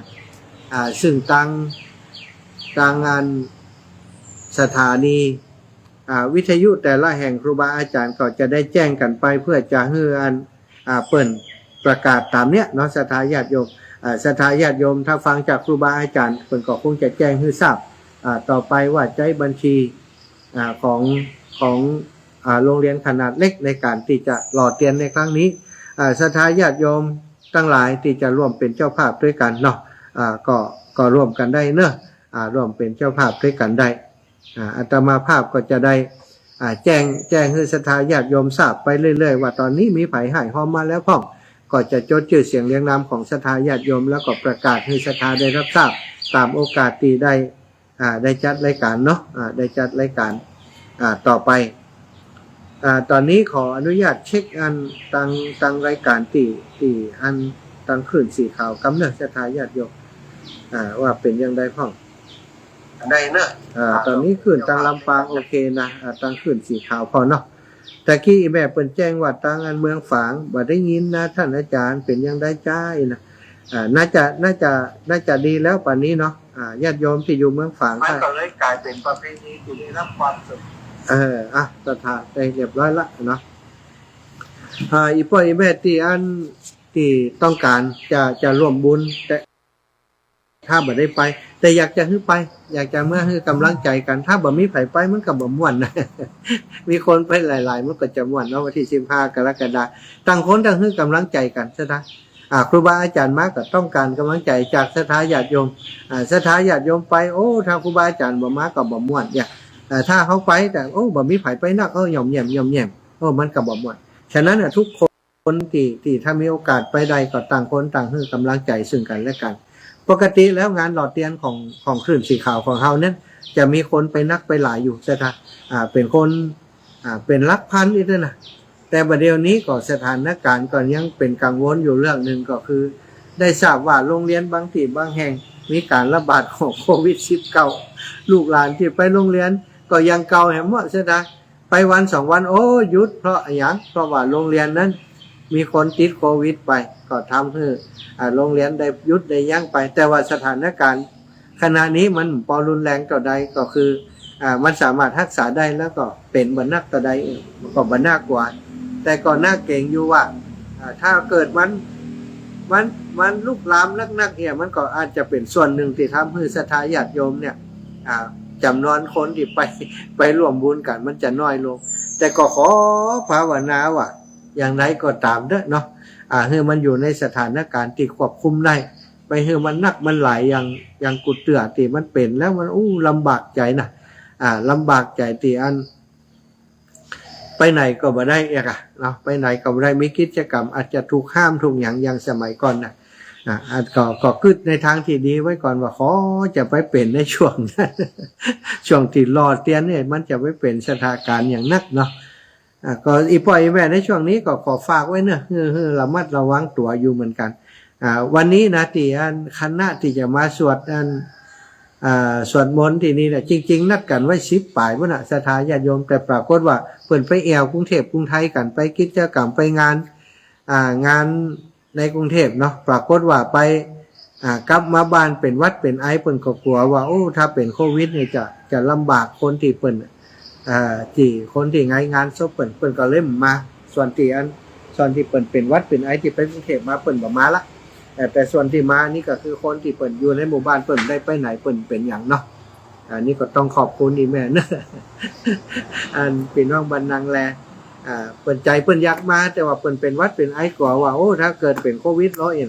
มามาเปื้อนเปิ้นอีกก็กลัวเปิ้นจะมีความลำบากเนาะอันนี้เป็นความคิดที่ดีเป็นน้ำคิดน้ำใจที่ดีคนบางคนนี่ติดมาแล้วก็เอาไปปล่อยเปิดอย่างนี้ก็ดีศรัทธาญาติโยมคนที่ถ้าเขาหู้ตัวว่าโอ้อาการห้อมดีก็ต้องป้องกันตัวไว้เนาะ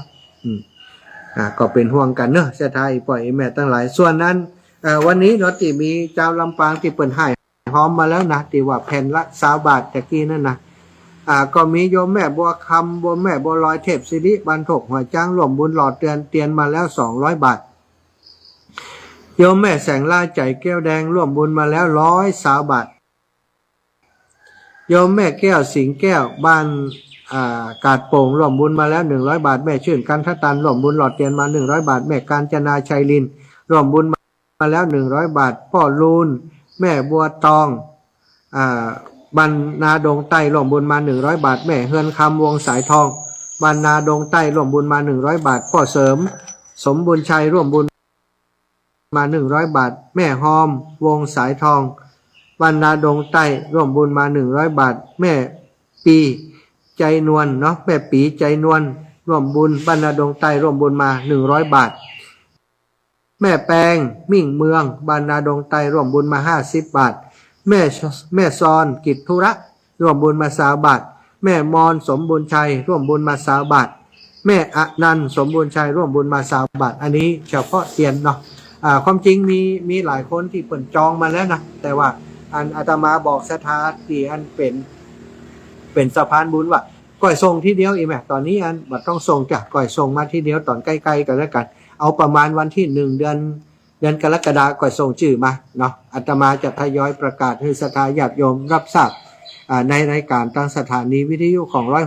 106.50 ถ้าลำปางเนาะ106.50ถ้าทางเชียงใหม่ก็จะฝากครูบาอาจารย์ทางเชียงใหม่เป็นประกาศฮือตุลุงยองก็ดีท่านพระครูอภิวัตรก็ดีประกาศฮือเนาะทางครูบาอาจารย์ทางเชียงใหม่สถานที่อยู่เชียงใหม่ก็ฝากที่เปิ้นเอาถ้ามาได้ก็เป็นการดีถ้ามาบ่ได้จะเฮาแบบที่ตั้งที่เปิ้นมาบ่ได้เปิ้นฮอมผ่านตั้งเลขที่บัญชีธนาคารแล้วก็ฮือตั้งโรงเรียนจัดการเอาเตียนไปหล่อฮือแล้วก็แจ้งมาตั้ง Facebook ตั้ง LINE ก็ได้เนาะที่เฮาสามารถสื่อสารติดต่อกันได้แล้วอีกส่วนหนึ่งเนาะนอกจากที่ร่วมบุญหล่อเตียนแล้วเปิ้นก็ยังร่วมบุญเป็นทุนการศึกษาคือโรงเรียนขนาดเล็กเนาะเปิ้นโอนผ่านมาหอมผ่านมานี่มีแม่เทียนแก้วหนองยางบ้านนาดูร่วมบุญทุนการศึกษาโรงเรียนขนาดเล็ก60 บาทแม่นองคำมาออนบ้านนาดูร่วมบุญมา40 บาทแม่ซุกสีที่นิวนาดงใต้ร่วมบุญมา100 บาทแม่จ่ายซ้อนเขียวนะบ้านนาดงใต้ร่วมบุญมา100 บาทแม่หอมวงสายทองบ้านนาดงใต้ร่วมบุญมาแหม100 บาทแม่ปีใจนวล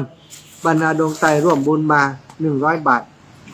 แล้วก็มีโยมแม่เทียนแก้วหนองยางบ้านนาดูร่วมบุญเป็นการน้ำกับไฟ60 บาทแม่ชื่นกันทัดตันแล้วถวายเป็นการน้ำกับไฟกาใช้จ่ายส่วนตัวมา300 บาทเนาะอันนี้ที่เปิ้นให้หอมมาแล้วอีกหลายท่านหลายคนอาตมาได้ประกาศไปเมื่อวันก่อนเนาะสถาญาติโยมส่วนวันนี้มีโยมแม่บ้านกล้วยหลวงเปิ้นฝากปัจจัยมาหอมบุญโรงเรียนเนาะบ้านกล้วยหลวงร่วมบุญโรงเรียนบ้านทุ่งโป่งแหมต่อใด100 บาทเนาะแม่โยมแม่กองแม่ยมแม่ยมกองมีบ้านกล้วยหลวงร่วมบุญค่าน้ำกาแฟแหม50 บาทเด้ออนุโมทนาบุญกับโยมแม่แต่เพิ่นฝากโยมแม่สมใจปีบ้านใหม่มาก็ขอบคุณโยมแม่สมใจตัวที่เป็นสะพานบุญรัศทายาติโยมอีป่อยอีแม่ได้เรื่องของเลาะเตียนเนอะสำหรับไผ่ที่จะจองไว้ก่อนสำหรับเตียนที่อาตมาว่าสกีนั้นแผ่นหนึ่งเนาะแผ่นหนึ่ง20 บาทที่มีเบอร์โทรศัพท์ของอาตมาสามารถให้ลูกหลานเรียกว่า F Line เนาะเอาเบอร์โทรของอาตมานั่นนะ0808844173นะสมัครเป็นเพื่อนกันตั้งไลน์ส่งชื่อมาให้อาตมาตั้งไลน์แล้วก็จะมาสอบถามอาตมาตั้งไลน์ก็ได้บัญชีเลขที่บัญชีที่จะโอนตังไปเป็นเจ้าภาพในการรอเตียนนี้เลขที่อะไรอย่างเนาะอาตมาก็จะแจ้งไปในไลน์ที่ปล่อยแม่สมัครมาเป็นเพื่อนกันถ้าเขาบ่สามารถจะสมัครเองได้เนาะคือลูกคือหลานเขาสมัครมาส่งรายชื่อมาต่ออันนะเนาะอาตมาก็จะให้ละออนเขาเขียนชื่อศรัทธาญาติโยมลงในแผ่นเตียนที่จะเอาไปหล่อให้เพิ่นเนาะ20 บาทญาติโยมสามารถจะเป็นเจ้าภาพร่วมเป็นกองทุนการศึกษาด้วยหล่อเตียนด้วยกองทุนการศึกษาด้วยแล้วก็เป็นกาไฟของสถานีวิทยุด้วยได้3 อย่างแล้วเตียนที่ได้นั้นเปิ้นจะเอาไปถวายที่เมืองฝางก็ปัจจัยส่วนหนึ่งก็จะไปถวายตอนหล่อเตียนโดยสถานอันนี้ก็ขอบอกคือกับศรัทธาญาติโยมทั้งหลายที่ฟังอยู่ในเครือข่ายคลื่นสีขาวแล้วก็ฟังอยู่ทาง YouTube ก็ดีทาง Facebook ก็ดีเนอะทาง Facebook นี่ก็ติดต่อผ่าน Facebook ของอาตมาก็ได้พระมหาสมชาติชาตปัญโยทาง YouTube เปิ้นก็มีออกอยู่เนาะแล้วก็ไปที่เป็นเพื่อนกันทั้งหลายก็ทักทายกันมาทั้งหลายก็ได้จะมาขอรายละเอียดว่าโอ้เตียนขอดูหูปเตียนที่เปิ้นจะไปรอจิมอาจารย์ขอดูตัวจางก็ยินดีเนอะจะส่งไปให้จะดูแลศรัทธาญาติโยมในเรื่องนี้เนาะและศรัทธาอีป่อยอีแม่ทั้งหลายอู้จากันเรื่องเตียนผ่านไปก็ขออนุญาตแจ้งให้ศรัทธาญาติโยมโดยเฉพาะพี่น้องทางเมืองฝางนะนัดหมายกันวันที่2นี้ปะกัน15 นาฬิกาเปิ้นจะมีการทอดพระป่าสามัคคีที่วัดพระบาทอุดมน้ำบ่อสวาซึ่งศรัทธาญาติโยมติดฟังรายการมาโดยตลอดก็คงจะรู้ว่าที่วัดพระบาทอุดมน้ำบ่อสวานั้นเกิดเพลิงไหม้เมื่อต้นปีเพลิงไหม้วัดพระบาทอุดมน้ำบ่อสวาในส่วนของวิหารพระระแข่งเนาะที่วัดพระบาทอุดมน้ำบ่อสวาสถานที่ปฏิบัติธรรมของจังหวัดเชียงใหม่ในพื้นที่อำเภอฝางได้ถูกไฟไหม้ซึ่งสร้างความเสียหายให้กับวิหารพระเจ้าพระระแข่งนั้นโดยเฉพาะส่วนของหลังคาทั้งหมดนะศรัทธาตลอดถึงปื้นของวิหารก็ไหม้หมด แล้วก็พระเจ้าพระละแคงเนี่ยโอ้ดีว่าองค์ของพระเจ้าบ่เป็นอย่างแต่เครื่องทรงของเปิ้นนะเรียบร้อยหมดเลยสถาอาจจะต้องสร้างใหม่ทำใหม่ส่วนของหลังคาส่วนของผนังและก็ส่วนของพื้นต้องมาเทมาปรับใหม่ส่วนด้านล่างยังใช้ได้อยู่แต่ส่วนทางบนเนี่ยสถานเสียหายทั้งหมดเลยก็คงจะใช้เงินที่บูรณะปฏิสังขรณ์หลายล้านนะหลาย10 ล้านก็แล้วกันละในครั้งนี้การที่ได้ทอดพระป่าครั้งนี้ก็จะเป็นพระป่าครั้งแรกที่ทอดในนามของคณะสงฆ์อำเภอฝางแล้วก็คณะสงฆ์ในเครือข่ายคลื่นสีขาวและครูบาอาจารย์ในพื้นที่ของงานจังหวัดเชียงใหม่ที่เขาจะได้ระดมทุนช่วยหลวงพ่อพระครูสุเจตานุรักษ์ในครั้งนี้อาตมาภาพก็หวังไว้ใจว่าสถานอีป่อยอีแม่ทั้งหลายที่ได้ทราบข่าวเนาะได้ทราบข่าวการถูกเพลิงไหม้ของวิหารหลวงของวัดพระบาทอุดมน้ำบ่อสวาก็จะเกิดธรรมสังเวชอยากจะช่วยอยากจะสนับสนุนการปฏิสังขรณ์บูรณะวิหารในครั้งนี้ถ้าญาติโยมสะดวกจะร่วมบุญด้วยกันเนาะก็โอนไปที่บัญชีของหลวงพ่อถ้าบ่ได้ไปร่วมบุญเนาะก็สามารถโอนไปที่บัญชีของหลวงพ่อเจ้าคณะอำเภอฝางวัดพระบาทอุดมน้ำบ่อสวาก็ได้นะถ้าสะดวกไปก็สามารถไปร่วมทอดพระป่าด้วยกันได้ในวันที่2นี้อาตมาภาพและครูบาอาจารย์ในเครือข่ายคลื่นสีขาวก็จะปากันไปสถาจะเดินทางกันในเจ้าวันที่2อาตมาภาพและครูบาอาจารย์คงบ่สามารถจะอยู่ร่วมกิจกรรมตอนที่ทอดพระป่าได้ทอดตอน3 โมงถ้าเขาไปรอทอดไปเปิดเนี่ยพุ่นกว่าจะกลับได้ก็จะเป็นเวลาน่าจะเป็นตอนค่ำตอนมืดพุ่นศรัทธาญาติโยมกันเลยว่าหมู่ตังครูบาอาจารย์ขึ้นสีขาวนี่จะไปแล้วก็จะทอดพระป่าตอนเจ้าเลยจากนั้นก็ตอนค่ำตอนบ่ายก็จะได้กลับมากิจกรรมที่ในจังหวัดเชียงใหม่ต่อเนาะเบอร์เลขที่บัญชีธนาคารเนื้อศรัทธาญาติโยมของวัดพระบาทอุดมน้ำบ่อสาวา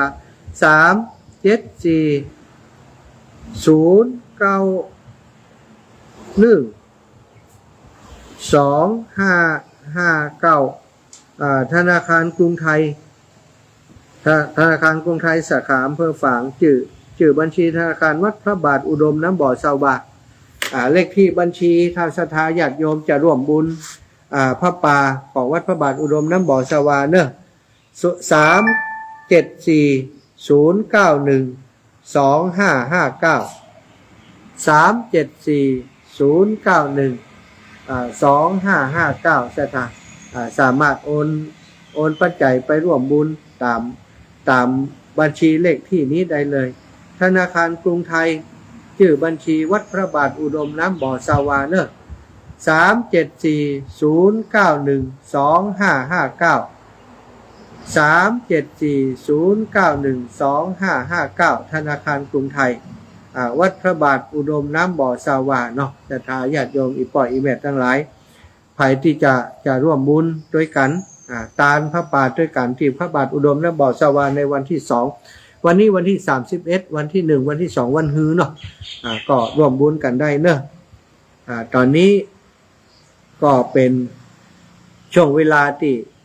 ตังศาลาตังช่างเขาก็เริ่มลงมือละในการบูรณะปฏิสังขรณ์สถานจำเป็นจะต้องมีปัจจัยสนับสนุนช่วยเหลือเปิ้นทางคณะสงฆ์หน่วยงานราชการองค์กรต่างๆลูกศิษย์ลูกหาของหลวงพ่อท่านพระครูสุจิตานุรักษ์เจ้าคณะอำเภอฝางก็ได้ร่วมด้วยช่วยกันจัดพระป่าสามัคคีครั้งนี้ขึ้นในนามคณะสงฆ์และคณะศรัทธาตังเมืองฝางเนาะตั้งคลื่นสีขาวของเขาก็ได้ระดมทุนช่วยกันบอกบุญช่วยกันแจกซองแจกอย่างไปอย่างตั้งลำปางอาตมาก็นำซองมาแจกได้รับซองจากคุณโยมกนกพิษชัยนาติปะกันติม่อนจอมพ่อวันก่อนเป็นฝากซองมาได้นำไปแจกคือศรัทธาญาติโยมก็จะได้เอาไปร่วมบุญกับคุณโยมกนกพิษในวันที่2นี้เนาะก็ทราบจากครูบาอาจารย์ว่าจะไปรวมกันที่บ้านคุณโยมกนกพิษก่อนแล้วก็จะนำผ้าป่าจากคณะของคลื่นสีขาวและก็ของคุณโยมไปร่วมตานกันในช่วงของตอนเจ้าวันนั้น ศรัทธาญาติโยมพี่น้องเมืองฝางเนอะปะกันนะตอนเจ้านะเจ้าวันที่2นะเนอะถ้ามาปะตอนบ่ายนี่บ่ได้ปะกันฉะนั้นมาเจ้าปะกันวันที่2ตอนเจ้านะประมาณ9 โมง 10 โมงปะกันที่วัดพระบาทอุดมน้ำบ่อสวัสดิ์ปะกันแน่นอนท่านพระครูอภิวัตรทุลุงยองทุลุงทุหลวงปู่พระครูปฏิพันธ์ธรรมทินทุลุงดอยหลวงปู่ดอยเนอะครูบา40,000ท่านครูบา40,000แล้วก็ท่านอาจารย์พระมหาเสาแก้วและอีกหลายรูปหลายองค์หลวงพ่อวัดห้างตำก็จะไปแล้วก็ตั้งเมืองปานก็หันว่าตั้งท่านพระครูโสพลพัฒนวิกรมแล้วก็หลวงพ่อเจ้าคณะอำเภอเจ้าห่มก็จะไปเหมือนกันซะท่าฉะนั้นสถานปล่อยแม่ตั้งเมืองฝั่งรอตอนรับครูบาอาจารย์ตั้งลำปางตั้งเชียงใหม่ตั้งลำพูนเนอะเพิ่นจะไปแอวหาหมู่เฮากันที่วัดพระบาทอุดมน้ำบ่อสว่างเนาะก็ขอ2 ชั่วโมงนี้ประกาศข่าวสารงานบุญคือครูบาอาจารย์อย่างเดียวซะท่าตอนนี้16:41 นาทีก็แบ่งปันเวลาให้โทรมานักหน่อยก่อนแล้วกันตะกี้แบ่งปันเวลาให้หน่อยศรัทธาญาติโยมบางฝั่งโทรมาบ่ได้อู้ได้จากันสักคำหมดเวลาไปเหี่ยก่อนสำหรับช่วงนี้ศรัทธาญาติโยมไผจะโทรมาอู้มาจาอยากจะมาหายหอมส่วนใดก็ได้อาตมาก็จะจดเถอะไผที่อยู่ลำปางอยากจะร่วมบุญงานศพเนาะวันนี้ถ้ามาได้ก็มากันวันนี้ถ้ามาบ่ได้ก็เป็นหยังถ้ามาวันนี้บ่ได้อาจจะมาวันพุธก็ได้วันพุธมีวันชาปนกิจเนาะคนเฒ่าคนแก่เดินทางตอนค่ำตอนมืดบ่สะดวกก็มาตอนเปิ้นงานเผาศพเปิ้นในวันพุธก็ได้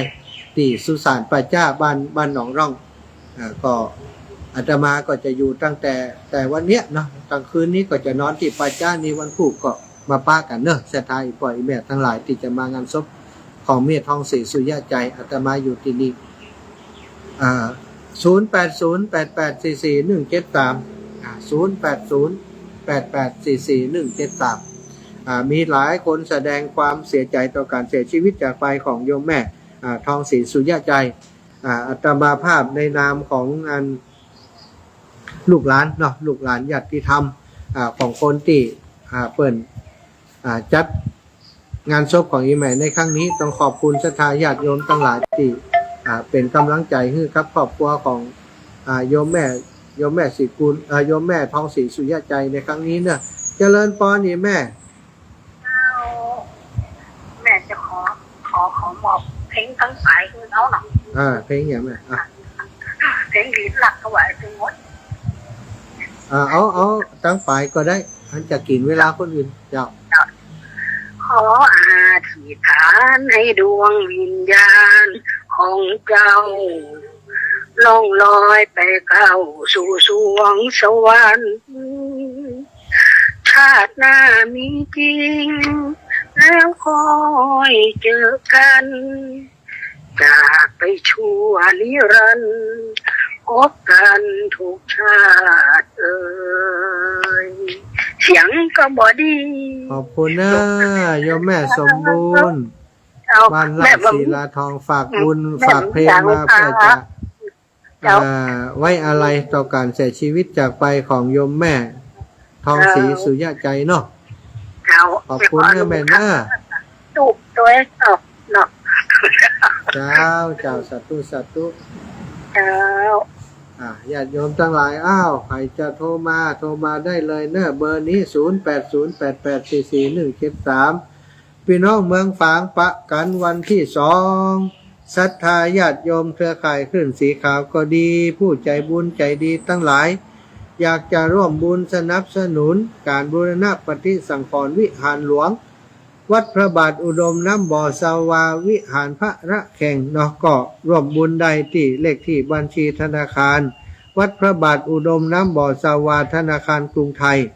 เลขที่บัญชี3740912559เนอะตังแม่ยายพรว่ายังได้แม่ยายพรบ่ได้ยินจ้ะวัดไฟหินแม่ยายพรรับปิ้งเย็นไวนี่เลขที่บัญชีของวัดพระบาทอุดมน้ำบ่อสวา374 091 2559 ธนาคารกรุงไทยเนอะอีปอยอีแม่ทั้งหลายวัดพระบาทอุดมน้ำบ่อสวานเนาะวันพรุ่งนี้หลังจากที่ช่วยงานศพของโยมแม่ทองศรีสุริยใจแล้วเสร็จจากการชาปนกิจแล้วอาตมาก็จะเดินทางไป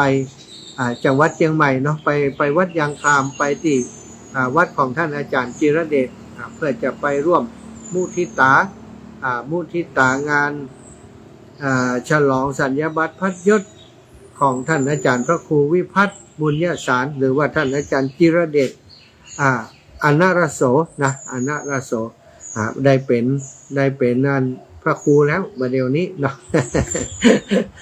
จริงๆแล้วตั้งใจจะไปร่วมงานของท่านอาจารย์วันนี้ได้จ่าได้คืดไว้แล้วว่าจะไปอันเจียงจะไปดอยหล่อจะไปร่วมงานของท่านอาจารย์วันนี้เดินทางไปป่านนี้ก็จะถึงพุ่นแล้วเนาะถ้าบ่มีงานเขาดำงานศพของโยมแม่ทองศรีสุริยใจอาตมาก็จะไปถึงวัดยางคามแล้วป่านนี้ก็คิดว่าตามกำหนดหมายกำหนดการของงานเนาะวันนี้เปิ่นก็ไปแห่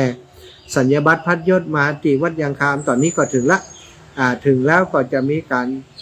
ฉลองสมโภชกันค่ำคืนนี้ก็คงจะมีงานฉลองสมโภชศรัทธาญาติโยมลูกศิษย์ลูกหาของท่านอาจารย์พระครูวิพัฒน์บุญญสารก็จะไปร่วมจัดกิจกรรมหั่นนี่บ่ดีคืนนี้ก็อาจจะมีอย่างนักร้องกัน มีงานภาคบันเทิงมีกิจกรรมอย่างต่างๆในค่ำคืนนี้วันพรุ่งนี้จะมีการทักษิณานุปทานกิจแล้วก็เจริญพระพุทธมนต์เนาะสืบหุลาจตาให้ท่านอาจารย์ตอนบ่ายก็จะเป็นมุทิตาสถาเสร็จงานจากนี้อาตมาก็จะไปร่วมมุทิตากับท่านอาจารย์พระครูวิพัฒน์บุญญสารที่วัดยางคามเนาะสถานญาติโยมเด้อ0808844173โทรมาชั่วโมงแรกนี่ชั่วโมงหลังบ่โทรละอีเนาะก็ขอบคุณท่านทั้งหลายที่ติดตามรับฟังเนอะวันนี้ก็ได้แจ้งข่าวสารงานบุญเป็นส่วนใหญ่บุญกุศลที่เฮาสร้างเฮาทำกันศรัทธาญาติโยมเนาะก็จะมาเตรียมมาเติมมาต่อบุญให้เฮาทุกวันตื่นเจ้ามาสิ่งที่สำคัญก็คือ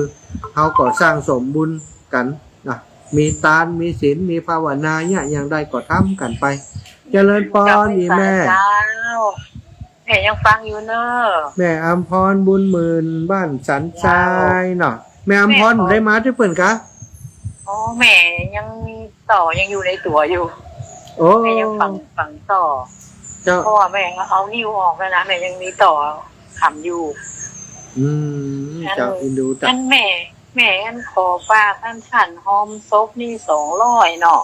แม่อำพรบุญหมื่น200ล่ะเจ้าแล้วก็หอมมันอย่างก็น่ะห้องเฮียนเนาะ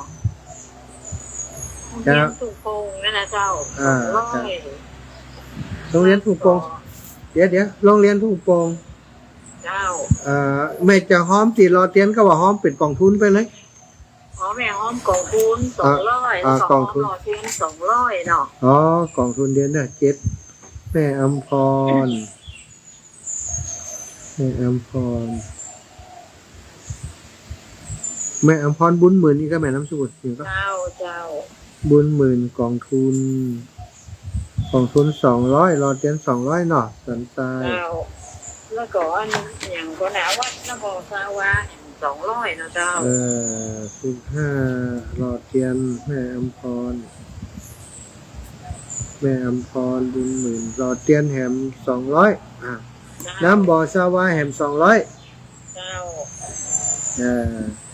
แม่อำพรน้ำบ่อสาวา200เจ้าแม่แล้วแม่จะโอนสตางค์ไปตังหันเนาะเจ้าได้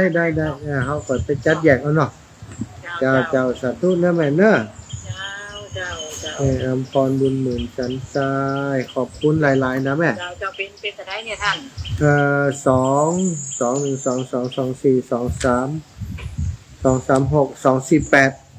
4รายการ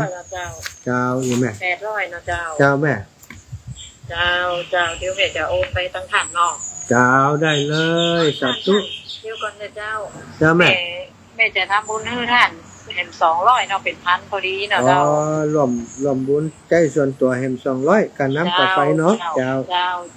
สาธุบุญรักษาแม่เนอะเจ้า สาธุ แม่ เจ้า อำพรแม่อำพรบุญหมื่นโตมาร่วมบุญสาธุ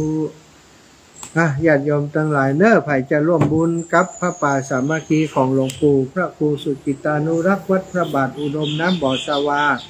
สามารถโอน ปัจจัยไปได้ที่วัดพระบาทอุดมน้ำบ่อสวาเนาะเลขที่บัญชี37409137409125559ธนาคารกรุงไทยวัดพระบาทอุดมน้ำบ่อสวา